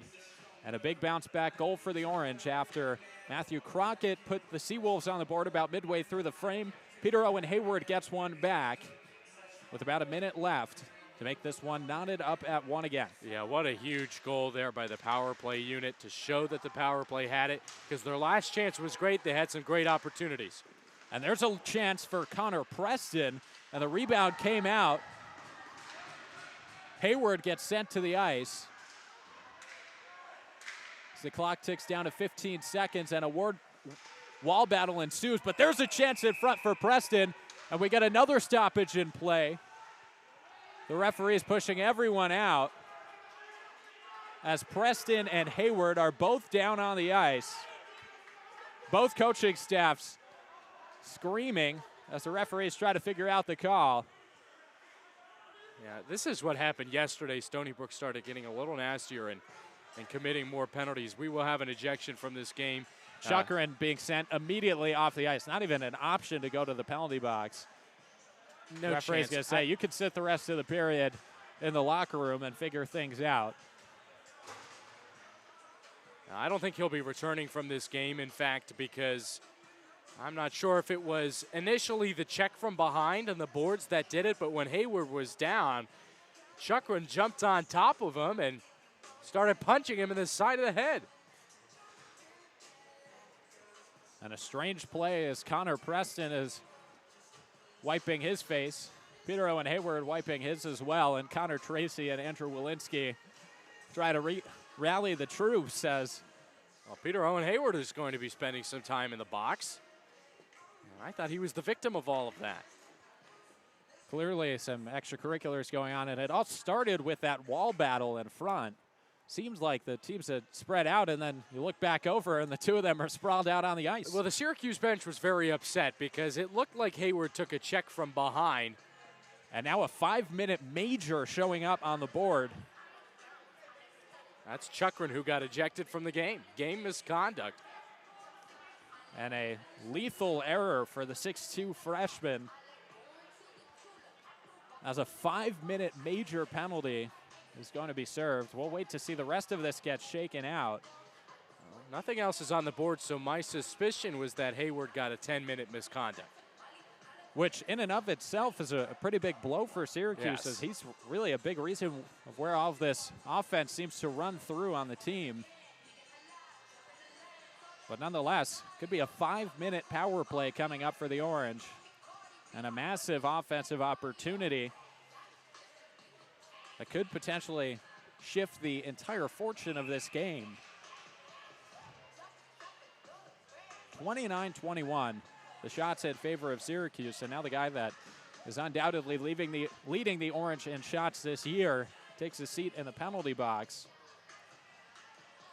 Still trying to figure everything out are the referees, as Syracuse has all 5 power players on the ice, but none of the penalty killers have begun to make their way out of the box. Yeah, well, this comes after Stony Brook had 2 10-minute misconducts. Now Slavin takes his seat in the box as well. So a 2-minute power play to Slavin, a 5-minute power play showing up for Chukrin. And it looks like it's going to be 2 full minutes of 5-on-3 for Syracuse. And then the remainder of the major. Andrew Walensky, the assistant coach, has as big a smile on his face as we've seen all season long on the bench. You can understand why. 2 minutes, this could change the shape of the game, as we're now down to 3 seconds left. A quick chance right in the dying seconds of the period. Comes off the stick of Franzese, and just extending a toe out to get enough of it was Richard Shipman. So to recap all of that mania in the final 15 seconds of the period, a 10-minute misconduct for Peter Owen Hayward. As well, Chukrin gets kicked from the game, and Slavin gets a 2-minute minor. So Syracuse, to open up the third period, will have 1 minute and 47 seconds of 5-on-3 time. If they don't convert on that, they'll still have about 3.5 minutes of 5-on-4 time left from that major penalty. And that could be a game-shifting call from the referees in this one. Yeah, certainly not happy as the Stony Brook bench still coach arguing with the referees. I believe that Slavin penalty was for hitting Preston in the face after the play. You just can't allow that kind of activity, and the referees do need to take a stand, especially after how nasty the game got last night. And both coaches for Stony Brook still out on the ice, both looking around sort of confusedly, and you can understand why. In just a matter of a few seconds, they went from knotted up in a 1-1 game and 5-on-5 play heading into the third period to 5-on-3 time coming up for the Orange. A major penalty assessed to a player who's played a lot of minutes for them in Matthew Chukrin. And now a big opportunity for Syracuse to open up the third period when we come back here on the SU Hockey Network. We're going to step aside for a few minutes, but when we come back, you're not going to want to miss it. 5-on-3 time to open up this third period. Keep it locked right here.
third period action just about set to get underway from Tennity Ice Pavilion, and a little bit of a miscommunication of sorts at the very end of that period led to what was a rather confusing setup to lead to a few penalties called against Stony Brook.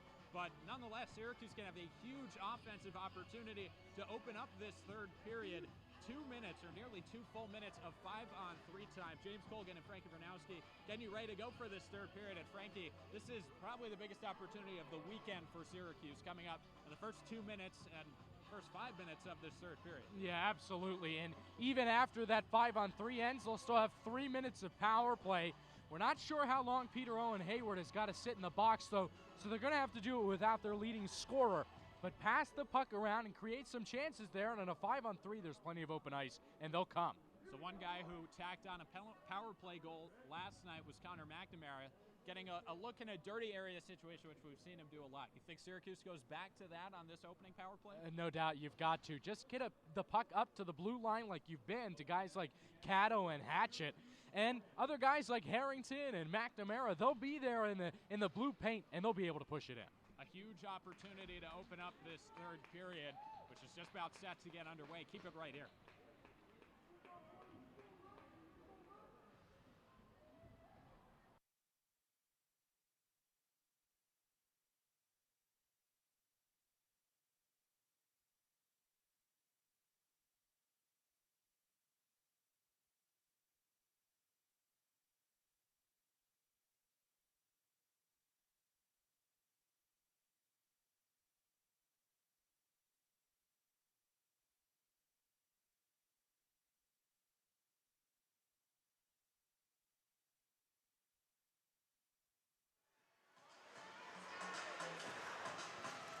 And so the calls have been officially announced on the ice, and a potentially game-changing call. 2 power plays coming in favor of Syracuse in the first stages of this third period. And Frankie, this is as big an opportunity as Syracuse has had this season to this point. Yeah, absolutely. And the good thing we know is that it was only an offsetting 2-minute penalty for Hayward there in the box, so he will be able to assist on the full 3 minutes left on the power play after this first one ends. But yes, let's see what they do on the 5-on-3. Face-off one all the way back into the Stony Brook end, and that might not even serve to help the Seawolves as Syracuse gets set up right away in the offensive end. Down low for Franzese.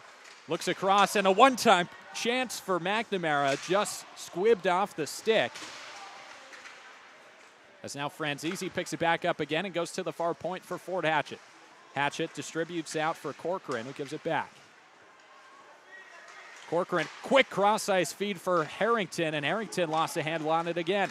And then a quick wrist shot, gets it, misses the stick of Connor McNamara in front, and it's easily gloved for the stop by Shipman. 19:24 and 1:12 left on the 5-on-3. But no good looks for Syracuse there. Yeah, I know the pros make it look easy, but one-timers are so tough, and McNamara was sitting there in the slot, and that puck comes on you so quickly. And now a quick chance back out in front, and then another shot came in courtesy of Harrington. Then fanned on the pass was McNamara. A few chances right out in front. Corcoran goes down to the point looking for Hatchett, and Hatchett lost the handle on it. Played all the way back out to center ice. 45 seconds left on the 5-on-3 penalty. 19 minutes left in the third period. There goes Connor McNamara. Works it down low for Harrington. Harrington's pass broken up. Then a chance for McNamara in front. Squibs over the net. Harrington puts it down low. And a heads-up play by the defense to point out the net was off the moorings. And get a whistle from the referee with 34 seconds left on the 5-on-3, and no dice for Syracuse, but a few good chances there.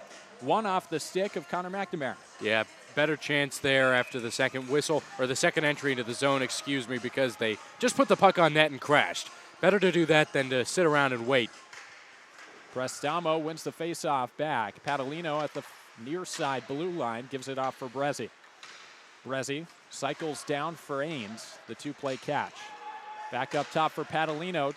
20 seconds left on the 5-on-3, and broken up with a really good play defensively was Joe Hefferman making the play there. And down to 10 seconds in the 5-on-3. If Syracuse can't convert on the 5-on-3 to Slavin, they still get 2 minutes of power play time. or rather 3 minutes of power play time. And that's it for the 5-on-3. So now 5-on-4 time coming up. Great penalty kill from Stony Brook. 18:06 left in the third period. And now a shot comes in from Brezzi that glances off the stick of Prestamo. And then Brezzi breaks it up again, and now here's a rush in the other direction from Riccardi. Riccardi's shot comes in offsides. 17:52 and a stoppage of play with the game knotted up at 1. But that's a huge sequence from the Seawolves defensively to kill off that 5-on-3, and a even bigger missed opportunity for the Orange. Yeah, here's really the chance now, still with 2:40 left on this power play, is try to wring it out of this Stony Brook defense. Wear them down for a while, really try to push the puck in the offensive zone to start off the third period. And then flipped all the way down the ice after the face-off win into the Orange end, as Hayward tries to take a head of steam forward, lays a hit, but can't continue the offensive rush. Now Hatchett looks back for Hayward. Hayward takes it off his skate himself into the offensive end. A nice move from Peter Owen Hayward. Brings things in, and then he whistles it around the boards, but Hatchett wasn't there, and nobody was home. And so Hayward clears the puck on himself as we're down to 2 minutes left in the power play, and now a penalty taken by Syracuse. And it's Hayward who's going to head back to the box. And some jeers from the Stony Brook bench as an incredibly ill-advised penalty is going to kill off the rest of that power play time for Syracuse. And we'll go to 2 minutes of 5-on-5 time, about 6 seconds of or 4-on-4 time rather, about 6 seconds of a man advantage until we're back. So that's a huge missed opportunity for the Orange, as they were coming into the period looking to grab hold of this game, maybe tack on a goal or two, maybe even more on that 5-minute major. Instead, they get nothing. And with 17:15 left, it's 4-on-4 play in a 1-1 game. Yeah, that certainly goes from good to bad to worse. Let Stony Brook right back into this third period. And, you know, the refs were here yesterday. They knew what happened, so they're certainly not going to let any more shenanigans occur. And that's what happened to Hayward. Padalino chips it forward, but Riccardi's got a step. A rebound from Riccardi, blocked out in front by Padalino. And now Kasha takes the offensive end with Hune. A slap shot from Belger, broken up in front. And then circling things back around is Pucciarelli, allowing a line change and a breather. Corcoran starts the rush for Syracuse, and he's broken up. Riccardi with a step, and Brezzi is able to kick it off after that stick just rolled off the end of Riccardi's stick. And an uncommon turnover for Patrick Corcoran, who, if nothing else, is not someone who turns the puck over much for the Syracuse team. As a shot comes in from the near side circle, and it's picked up and held by Kaler. A little bit of lackadaisical play, I think, from both sides to start off this third period. Not where certainly not where we saw the second period end.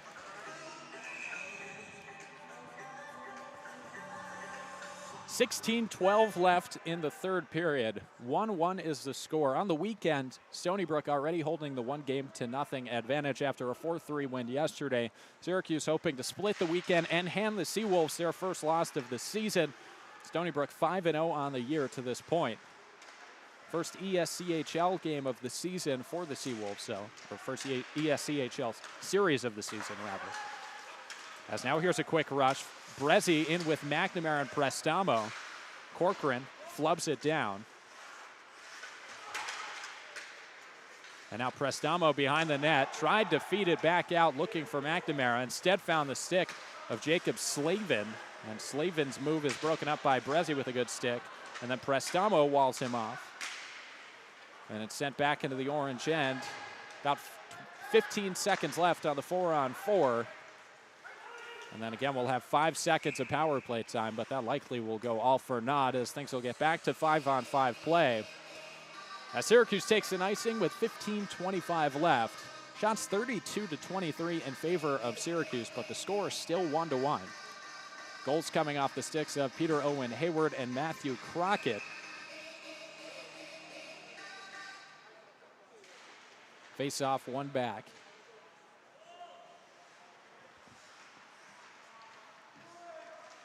Brezzi skates out the rest of the 4-on-4. We're into the final 5 seconds of that major penalty, and that'll do it for the major as well. So back to 5-on-5 play at Tennity Ice Pavilion. And you'd better think that if Syracuse is unable to come out on top in today's game, that one is going to stick with the Orange, as that was a big opportunity missed. But looking to make sure that that isn't the case is Connor Preston, rushing in with some speed, and Adam Bedford by his side. Bedford up against the wall, grinding at it with Preston. And then Murphy works it back out to center. Crockett, the goal scorer, coming in with some speed. Takes a low shot in on Kaler, and Kaler had a stick in his grill, but calmly and coolly picked that one up and stops it for a stoppage of play with 14:34. Orange 1, Seawolves 1. Dangerous puck there, so nice job by Kaler to swallow it up. Continued strong play by both ends here, and Kaler and Shipman.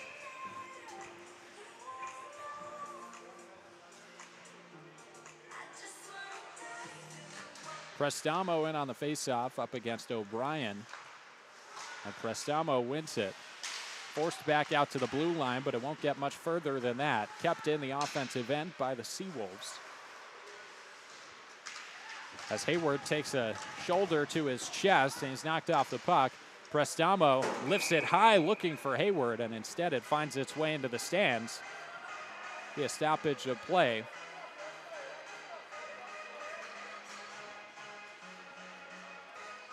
Yeah, lots of pucks making their way out into the stands. I think keep your heads up if you're a fan in this one. A young fan from Baldwinsville coming away with that one. Do you know that fan, Frankie? I don't. They're just wearing a Baldwinsville sweatshirt. There you go. Power of deduction. Only the brightest here on the SU Hockey Network. That puck is flipped back out to center.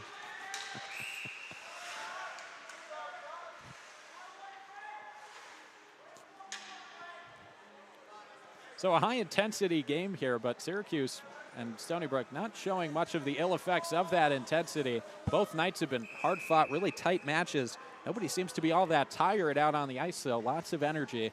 Maybe that's got something to do with the number of lineup changes from Syracuse in this game. 4 or 5 different players. Yeah, that certainly helps. And we've even had some lineup changes here in the middle of the game, performed especially on that first line in the center space. Face-off one ahead for Ains. And Ains goes forward with some speed.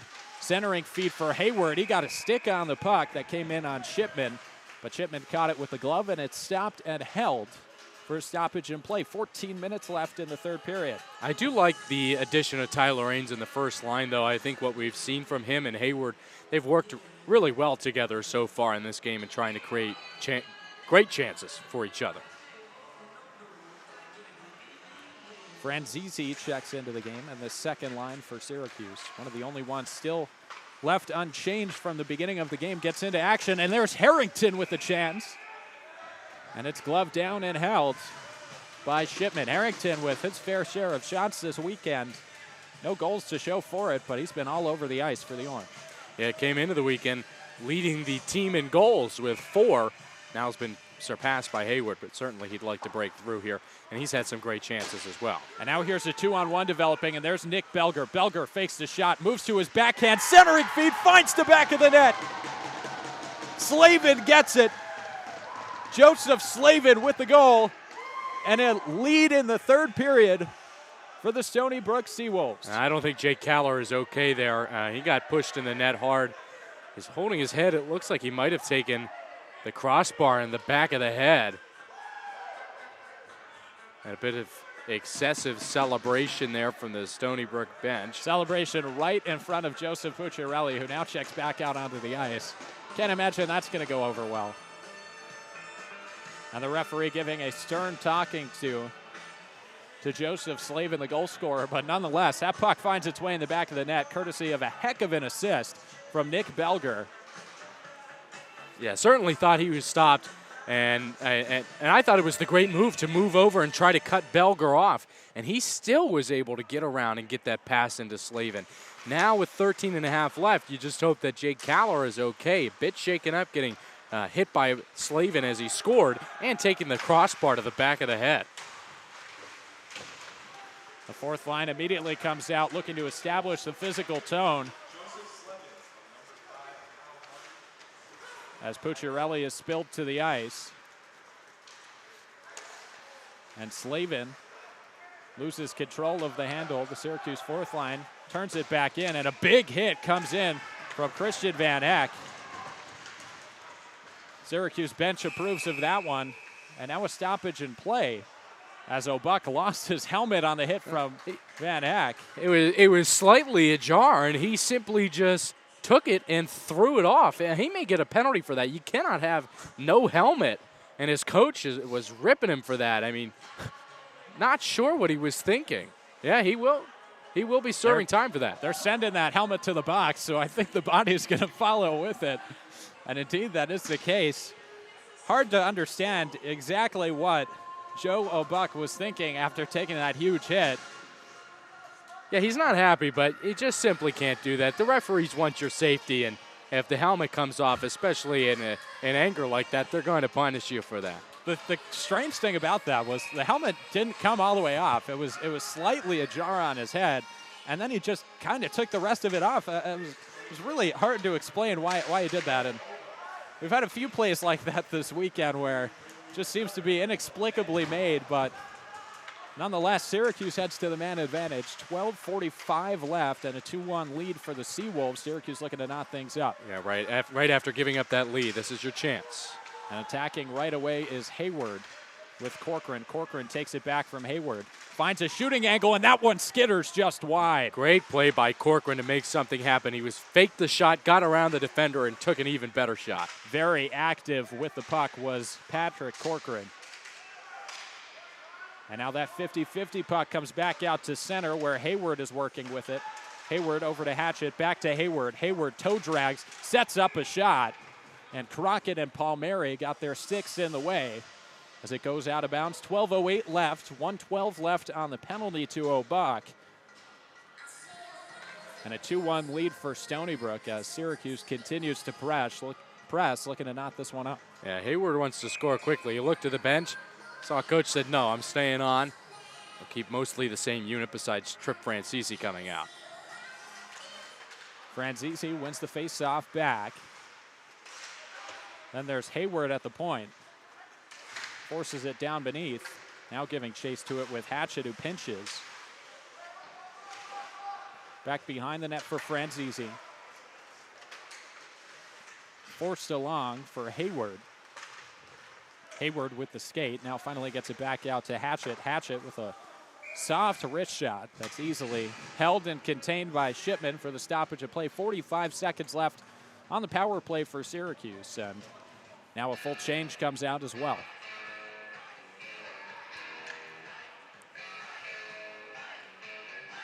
Well, the best chances for Syracuse in this game and on the power play have come when they just get the puck to the net. That simple saying. Just get a shot and have bodies ready for it. Kober works it across for Brezzi, and then Brezzi lost the puck. Riccardi took it right away from him. Riccardi with a quick move around in front. And that one is saved by Kaler. A heck of a stop by Jake Kaler. And now here comes Syracuse in the other direction. Pucciarelli working it and spilling into the net, seemingly completely unobstructed with Steven Brezzi. Lost an edge on the ice. And we're talking about the effects of the Tennity Ice Pavilion's seeming ice struggles tonight. That's one of them as Syracuse gives up what was an odd man rush and takes the puck out of their own offensive zone after Steven Brezzi loses an edge and goes careening into the net. Well, I had asked if Jake Kaler was okay after getting hit hard following that goal, but he certainly showed it there, giving it the full split to make that save. Puck played up ahead for Pucciarelli. And then back behind the net, Kaler gets a stick on it. That's a confidence-instilling save from Kaler, but you don't want to have those types of saves coming when you're on the man advantage, which is exactly what happened. And now we're back to 5-on-5 play as O'Buck comes out of the box. And Murphy checks into the game. Kober lofts a high arcing clear It comes back out to center. Palmieri looking with speed for Hefferman, and there's Hefferman with the puck. Hefferman back out in front, and Kaler is there to make the save. Some great chances here from the Seawolves in the past couple of minutes. If you're Syracuse, you can't let them run away, even though they just took the lead 2-1. Hang close and hope for a fortunate bounce to tie it back up.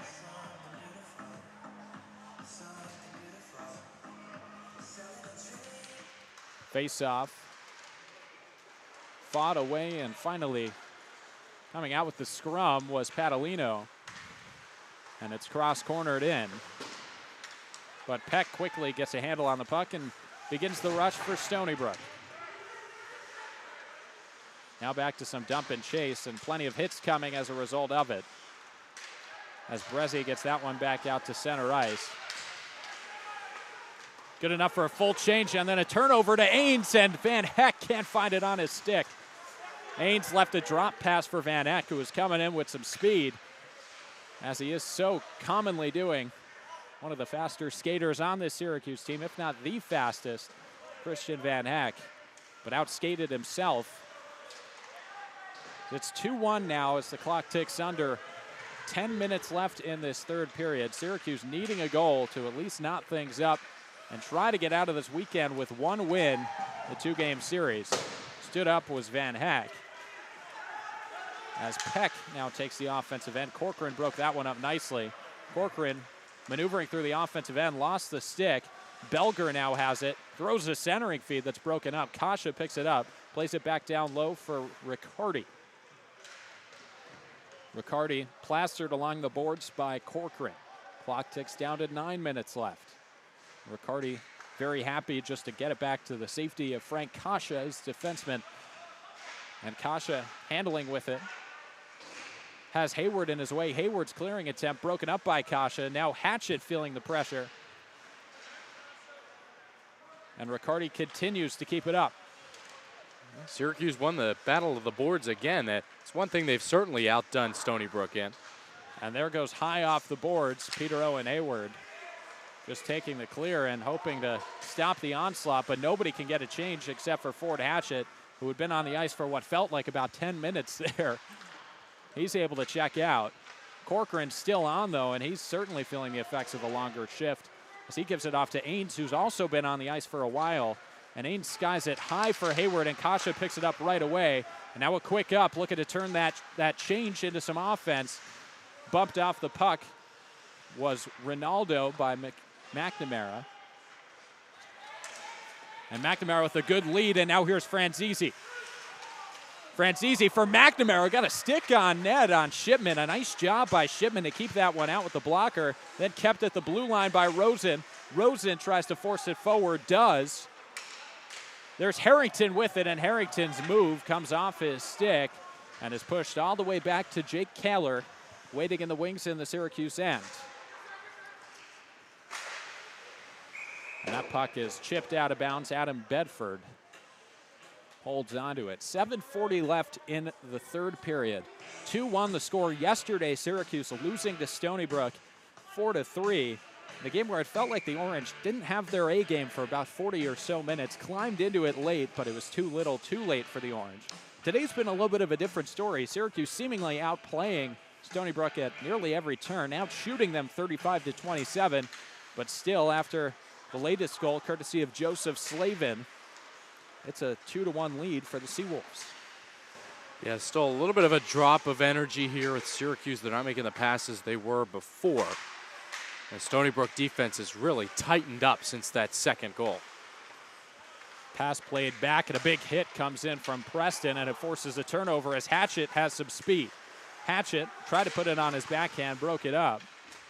Kept it along the boards, though, for Preston, and Preston made a move. He was brought down. No signal from the referee yet, and finally the back referee makes the call. It'll be a tripping call against Stony Brook. Connor Preston hauled down.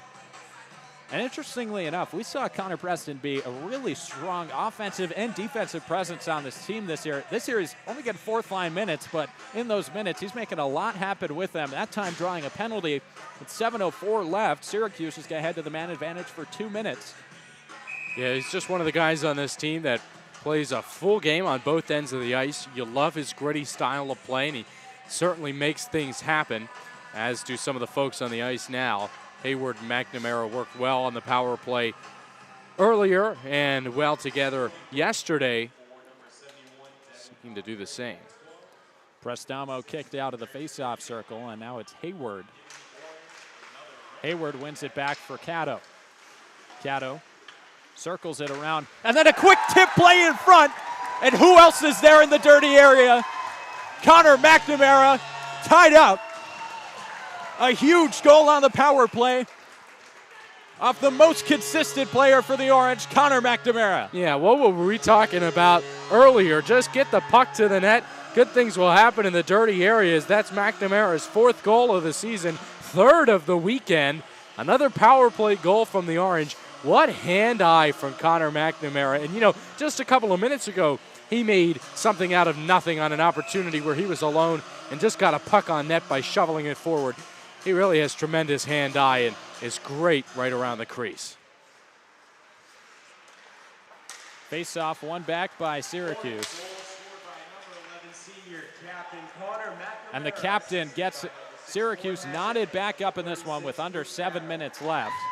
But now buzzing in the offensive end is Stony Brook. Whipped back around for Riccardi. Riccardi circles, peels off, throws a low shot that Kaler kicks aside. Played back below for Belger. Belger tucks it in on the short side. It's broken up. And now a stick is raised and a cross-checking call coming against someone. Against Syracuse, at least. This is the issue, you know, after scoring such a glorifying tying goal. Oh, and Brezzi on that one, on that cross-check.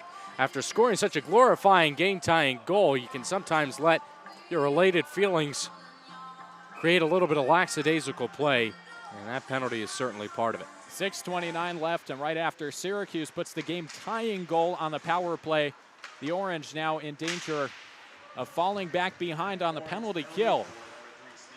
Pepe held with it for a second, gave it up to Hatchett, and Hatchett rushes forward with Pucciarelli. Hatchett forces it forward. Pucciarelli and Pepe working on it, two of the bigger players in this game. And Pucciarelli just able to work it down further for Van Hack.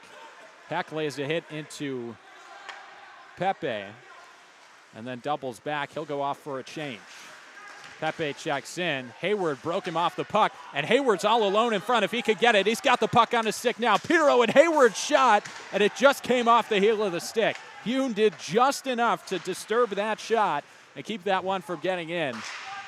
I think the puck was rolling a little bit. That's why Hayward couldn't get it quite on the sweet spot of the stick. And a big opportunity for Syracuse so far, the biggest one of the power play for the Seawolves. 1 minute left in the man advantage after that cross-checking call against Stephen Brezzi. And now here comes another chance as hauled down was Owen Harrington, and Syracuse is going to get a call. Incensed is the Stony Brook coaching staff, but it won't matter. That call's coming against the Seawolves. And with 5:14 left, we'll have 45 seconds of 4-on-4 time, followed by a minute and 15 seconds of a power play for the Orange. Yeah, interference the call there. You had 2 men chasing the puck, and Harrington was brought down before they were even there. And now this is your huge chance to take the first lead of the game if you're Syracuse, either to do it on the 4-on-4 or to do it on the power play that will ensue soon after.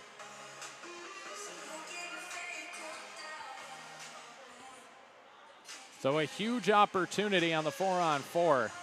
Stony Brook coaching staff still looking for an explanation. I don't think they're going to get one. That might have been a weaker call against Owen Harrington, but he was still hauled down in what was a one-on-one situation that if Harrington wins, he's probably going to be in on a break.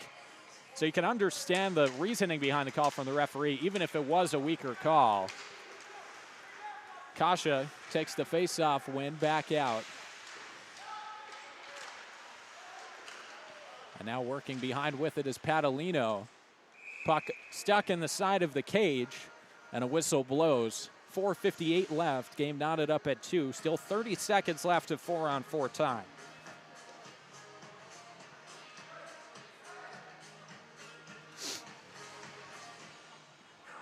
So now the deal is, once you get out of the box, if you're Stephen Brezzi, With 4:58 left, if you're Syracuse, you cannot have another penalty here in the last 5 minutes. Let Stony Brook continue to commit all of those penalties, and they'll help you back into this game or take the lead at least. Face off, one back by Syracuse to Rosen. Rosen ahead for the assistant captain, Patrick Corcoran. And Corcoran's feed looking for the stick, and the touch in deep for Trip Franzese is broken up. Now the Orange looking in transition. As hounded there and coming away with it was Corcoran.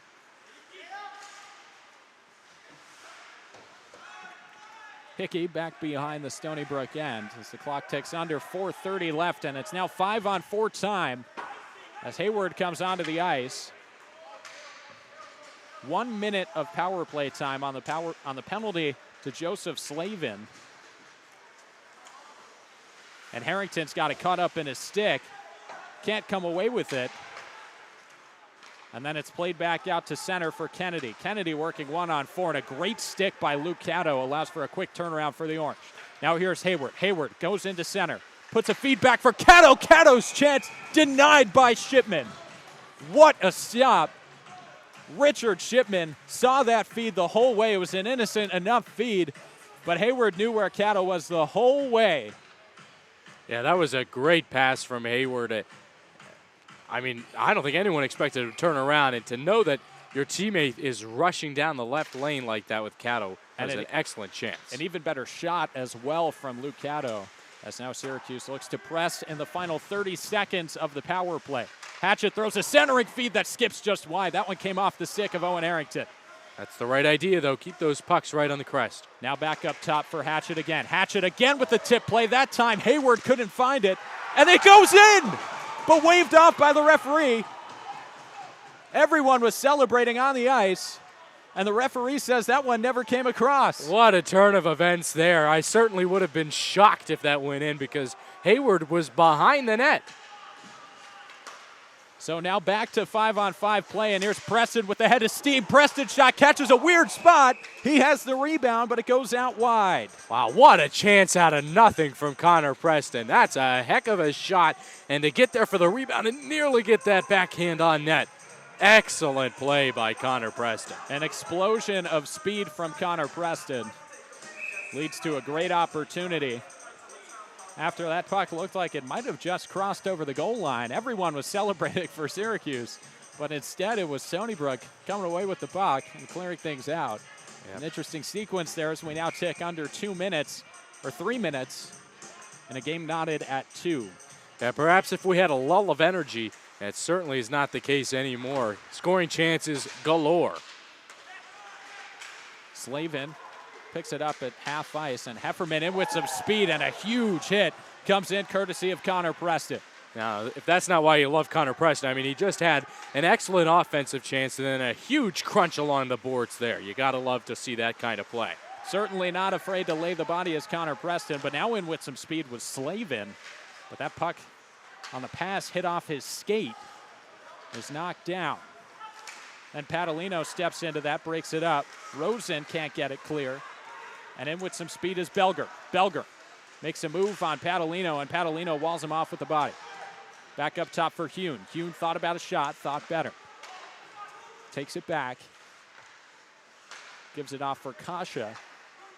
Kasha to Hune, and a one-time chance for Hune goes well wide. Belger back behind the net with it, working on his edges. Loses it to Rosen. We're under 2 minutes left in Tennity Ice Pavilion. Game knotted up at 2. Great shift here by Padalino, defending Nick Belger all alone and standing stride for stride, not letting him get free. Here's a 3-on-2 with Tyler Ains. Ains looked for the pass, couldn't find it, then looked again, and no one was home. And that's a missed opportunity after a fanned pass from Tyler Ains. And that was a big chance, especially with Peter Owen Hayward climbing down in the slot. As the puck comes out of play with 90 seconds left in regulation. Game knotted up at 2, and of course, if this one does continue, we'll have an overtime period, customary to what we would see in professional hockey as well. Shots 39-28 in favor of Syracuse. Van Heck applies some pressure. Franzese works it through Pepe, and Van Heck comes in with some speed. Van Heck rips a high wrister that catches off the blocker of Shipman and plays down. Now McNamara lofts a pass that gets broken up by Hickey. Hickey's centering feed comes into Crockett. Crockett works it back for Hickey at the point. Now for Crockett, and a shot off Crockett. Screened in front was Kaler, but a hit off a body and went into the netting. Stoppage of play, just under a minute left. 58.8 seconds left in a 2-2 game. So here's now your opportunity with 58.8 left. You can't be trying to leg it to overtime because that's how you lose a game. So certainly still try to push as best you can. And now here's a quick chance, and a shooting position was Riccardi, but his shot can't get through. Now Pepe with it. Pepe throws a feed for Palmieri. Palmieri was there, and a backhand chance got in on Kaler. Now a scramble out in front of the net, looking to get it loose to Syracuse, and they do, and a 2-on-1 developing. Hayward with the puck. Hayward on his backhand, and a great stick for Pepe breaks that up. Defensive wonder by Pepe. Down on a 2-on-1, knocks that play away. With 30 seconds, we'll get a stoppage in play on an icing. Knotted up at 2, and Pepe and Hayward exchanging a smile and a few words, I assume, of support to one another, because that was a heck of a play from the defenseman. It was. Now Syracuse has been great offensively off the faceoff. Short time left, see what they can do. And it's won indeed by Syracuse, but they can't get a shot out of it, as now here's Ronaldo into the offensive end for Stony Brook as the clock gets down to 20. 15 seconds left now, and the centering feed from McNamara for Harrington misses everyone. Kennedy forced to retreat. All the way back behind his edge. Harrington applying some pressure. Franzese pops it loose. Less than 10 seconds left now. Centering feed for Corcoran. He knows he's got to shoot. Brezzi picks it up. Down to 2 seconds and 1, and that'll do it for regulation. From Tennity. Tied up at 2. And everyone stays on the ice as we'll get just underway for an overtime in just a few moments here on the SU Hockey Network. But boy, a flurry of action late in that one, and Syracuse not able to convert on a few good chances. Yeah, now certainly this will be wild. I mean, a lot of extra space, a lot of open space. And she make it here into overtime. So expect a lot of play, a lot of ice time. I would say you'll see Ford Hatchett out there for a while. McNamara and Hayward, of course, will get plenty of the forward time, shifting between each other. So now both coaching staffs have the chance to have a conversation with their players and try to get things together for 5 minutes of overtime. If that's not decided, then this one will go to a shootout. Syracuse, a few shootouts in recent memory, of course, against Niagara. And their last ACHA tournament berth came off of a shootout loss in Niagara, the very last game of the regular season. But that was all they needed to clinch a berth into the national tournament. Now the Orange in a much different situation, very early in the season, looking for a win against a very talented 14th ranked in the nation Stony Brook Seawolves squad that's 5-0 heading into this overtime period. Of course, like we said before, it is NHL style overtime, so it'll be 3-on-3. And with the way that this game has gone, you'd like to think that some offense would put this one away, but I wouldn't be surprised if the goalie stood tall either. Well, there are two guys to watch out for, 15 in red and 17 in white and orange. And with all this kind of open space, it's those kinds of most talented players who find that open ice. And now here's Ford Hatchett with the rush, and he's got a step on Belger. Hatchett comes all the way down, and Pucciarelli comes away with it. Hatchett better get up, though, because there are two forwards on the ice for Syracuse. And wisely realizing that is Frank Kasha, who applies plenty of pressure, now works it down low as Hatchett is back up on his feet. Hatchett with a step, puts on the backhand for Hayward in front. He can't get it through. Great save by Shipman. Hayward couldn't get a full shot on that puck, And now a stoppage in play as the net comes loose, and it couldn't come at any better time for Stony Brook. Wow, that's why Ford Hatchett is so dangerous, and that's why he's excellent for these 3-on-3 opportunities, because here he was in the neutral zone, had the puck by himself. Stony Brook thought he was going to pass, and it took himself, found a great opportunity, and then he nearly found Owen Hayward for the game-winning goal. I mean, he just creates excellent, excellent chances. So now a timeout appears to have been taken on the Stony Brook side. And it makes sense why they would, because that was not the opening shift to overtime that you were looking for if you're the Seawolves. Yeah, wow. I mean, for Shipman to stand tall and still make some excellent saves, kudos to him. Because Syracuse had some great chances in the first 37 seconds here have been all orange. 4:23 left in overtime. 2-2 the score. Shots 41-29 in favor of Syracuse, and a few coming on the very end of that stretch. As now a new line checks into the game for the Orange. It's Trip Franzese and Owen Harrington with Patrick Corcoran, the defenseman. Maybe a little bit more mobile as Patrick Corcoran. And Crockett wins the faceoff. Back for Riccardi. Riccardi over for Pepe. And Riccardi starts up ice. Doubles back with it, trying to draw in Corcoran, and he does. Corcoran holding nicely, finally played ahead for Pepe. Pepe with a step on Franzese. He steps into the slot, then puts a shot in on Kaler from the far circle. And Kaler holds it and stops for a stoppage in play. 4 minutes left in overtime. Lucky for Kaler that Pepe just decided to keep skating away from the slot. I thought he had a great opportunity there. A great opportunity to score from the slot. Decided to keep skating with it, but a nice defense by Harrington to push him out of that center ice. Face off, one back. Riccardi had a man alone in front of the Orange net, and that was Belger. Now played up ahead. Work behind for McNamara. McNamara to Riccardi. Riccardi works off the hit from McNamara, but gives up on the chase of the puck, so he can go get a change. It is the period of the long change, or of the short change, rather, in overtime. 3:29 in overtime.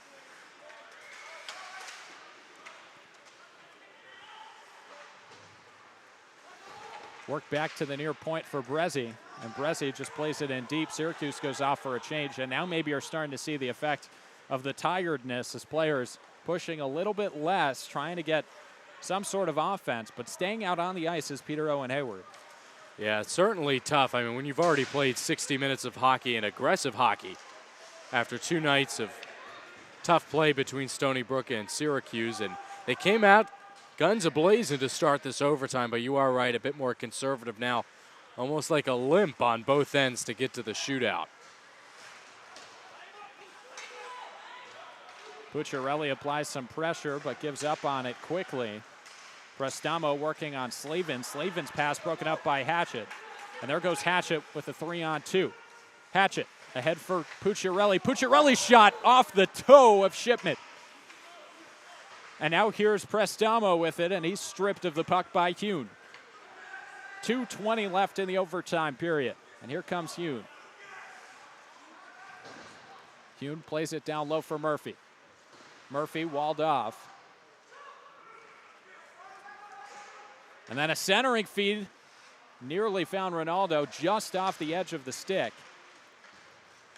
Back up for Hatchett. And now here's Hatchett with a 2-on-1 chance. But Ronaldo gets back nicely. Hatchett tries a shot. The rebound on the short side nearly goes, and the net comes off. Great chances from Ford Hatchett, who's been the best player in this overtime period by a significant margin. Nearly put that one home for the game winner. And an offensive zone draw for the Orange. No one would expect a 6'4" towering defenseman who's as physical as Ford Hatchett to be able to bring it so well offensively. I mean, that is just why he is such a great weapon, especially on these 3-on-3 kinds of opportunities. because he can create open ice for himself when other teams certainly are not expecting it. Face-off won by Syracuse. Harrington possessing with it, works it behind the net. And now here's a chance. A 2-on-0 developing. Syracuse got to hustle back. Franzese with the head of steam gets back in time to break up the initial rush from Murphy, but the pressure's still on. Frank Koska back. Works it for Murphy, and there's Franzese who breaks it up. Franzese just went the length of the ice one way with the chance. Now he goes the other way, and a slap shot from Franzese, blockered away. Great effort shift from Trip Franzese, the assistant captain. Gets all the way back on one end of the ice to break up an offensive chance, then drives the length of the ice the other way to create an offensive chance. And now we're down to 60 seconds left in overtime. And get ready to see one last push of energy from both sides as we creep past 1 minute. We can leave it all on the line now. Koska plays it across.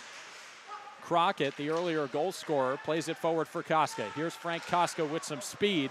Koska hands it off for Peck. Peck across to Crockett. Crockett's got time. His shot broken up. Puck still loose in front, and the net comes out. Kaler kept it out anyway. Tremendous composure from Jake Kaler. We simply cannot say enough about his performance in net tonight. 29 saves, and they have all been excellent. He's had to take the body. He's had to hit the net. And he's done it all. And there it was what looked like nearly a 3-on-1. You know, what pass was going to be made didn't matter. Kaler was ready for all three of them, standing tall. Now Peter Owen Hayward back out onto the ice with Tyler Ains, and a timeout taken by Syracuse to discuss things over. 38.1 seconds left in overtime, tied up at 2. And if no winner, we will be sent to a shootout in Tennity Ice Pavilion to decide the winner of this Game 2 of the series. But for now, let's do a little bit of a weekend recap. Syracuse comes in last night in front of a record crowd at Tennity Ice Pavilion, 542 counted in attendance. One of the better crowds, actually the largest crowd in Syracuse men's hockey history last night for Greek night. Unfortunately, though, in the home opener, the Orange couldn't come away with the win. Came out flat to start the game and then clawed back to make it 4-3 late in the third period. A game misconduct against Richard Shipman, who's outplayed the bulk of the minutes this whole weekend, forced Michael Lockwood, the backup, to come into the game. Instead, Syracuse tacks on 2 goals, makes it a 4-3 game, can't tie it up late. Then we come into today's game. The Orange and Seawolves have battled all night long, plenty of shots, 43 for Syracuse, 31 for Stony Brook. The goals for the Orange coming from Hayward and McNamara. Crockett and Slavin, the goal scorers for Stony Brook. And Belger playing games with Franzese, gets kicked out of the face-off circle. And Franzese loses the draw, but Syracuse picks up possession. Hatchett comes onto the ice as well. And there's Hayward. Hayward a one-on-one with Pepe. Try to move in, but Pepe broke it up. Belger is cherry-picking, looking for something. Instead, Hayward picks it up. Peter Owen Hayward without a stick as Pepe walks in, and he rang it off the pipe. Peter Owen Hayward with what a chance. And there's Hayward again trying to dangle through everyone, and he can't do it. Almost loses his stick. Then a centering feed in front, and Franzese puts it away. Syracuse wins in overtime. Franzese with the effort play earlier in the shift to put Syracuse in great position, and then he finishes it off with the win there. Spectacular from the assistant captain, and Syracuse takes a 3-2 win in overtime. Huge congratulations to this Syracuse team. What an effort for nearly 65 minutes. Only 7.6 seconds left on the clock when Franzese puts it in. I think the the overtime star, even though he didn't score, was Ford Hatchett. I mean, he really made things happen as he gives a big high five to his coach. And he was able to spread out and create a lot of those opportunities like that one for Franzese. And that was after Hayward rang it off the crossbar, lost his stick. Good things happen when you crash the net. Certainly happened for Trip Franzese.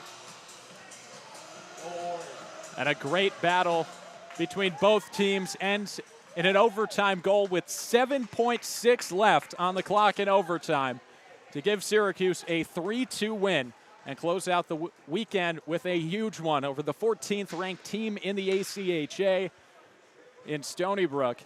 The two teams split the weekend series. Seawolves win 4-3 on Friday, and then Trip Franzizi's overtime winner gives the Orange the win on Saturday.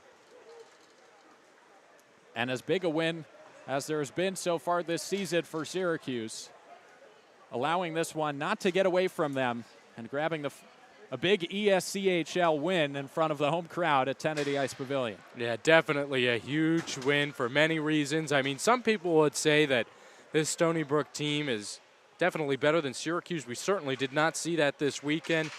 The Orange stood toe-to-toe with a very solid Seawolves team, and this tonight came out on top, and really deservedly so. They outshot them 44-31. I think they played more physically. They stayed out of the penalty box a little less. They capitalized on the special teams better than Stony Brook did, and they were certainly much better in the overtime period. So that's it from Tennity Ice Pavilion. 3-2, the final score in overtime after Trip Franzizi's winner. For our cameraman, Corey Berberian, my color analyst, Frankie Vernowski, who is wearing the most colorful suit jacket I think I've ever seen, I'm James Colgan saying goodnight from Tennity Ice Pavilion, where Syracuse gets the 3-2 win.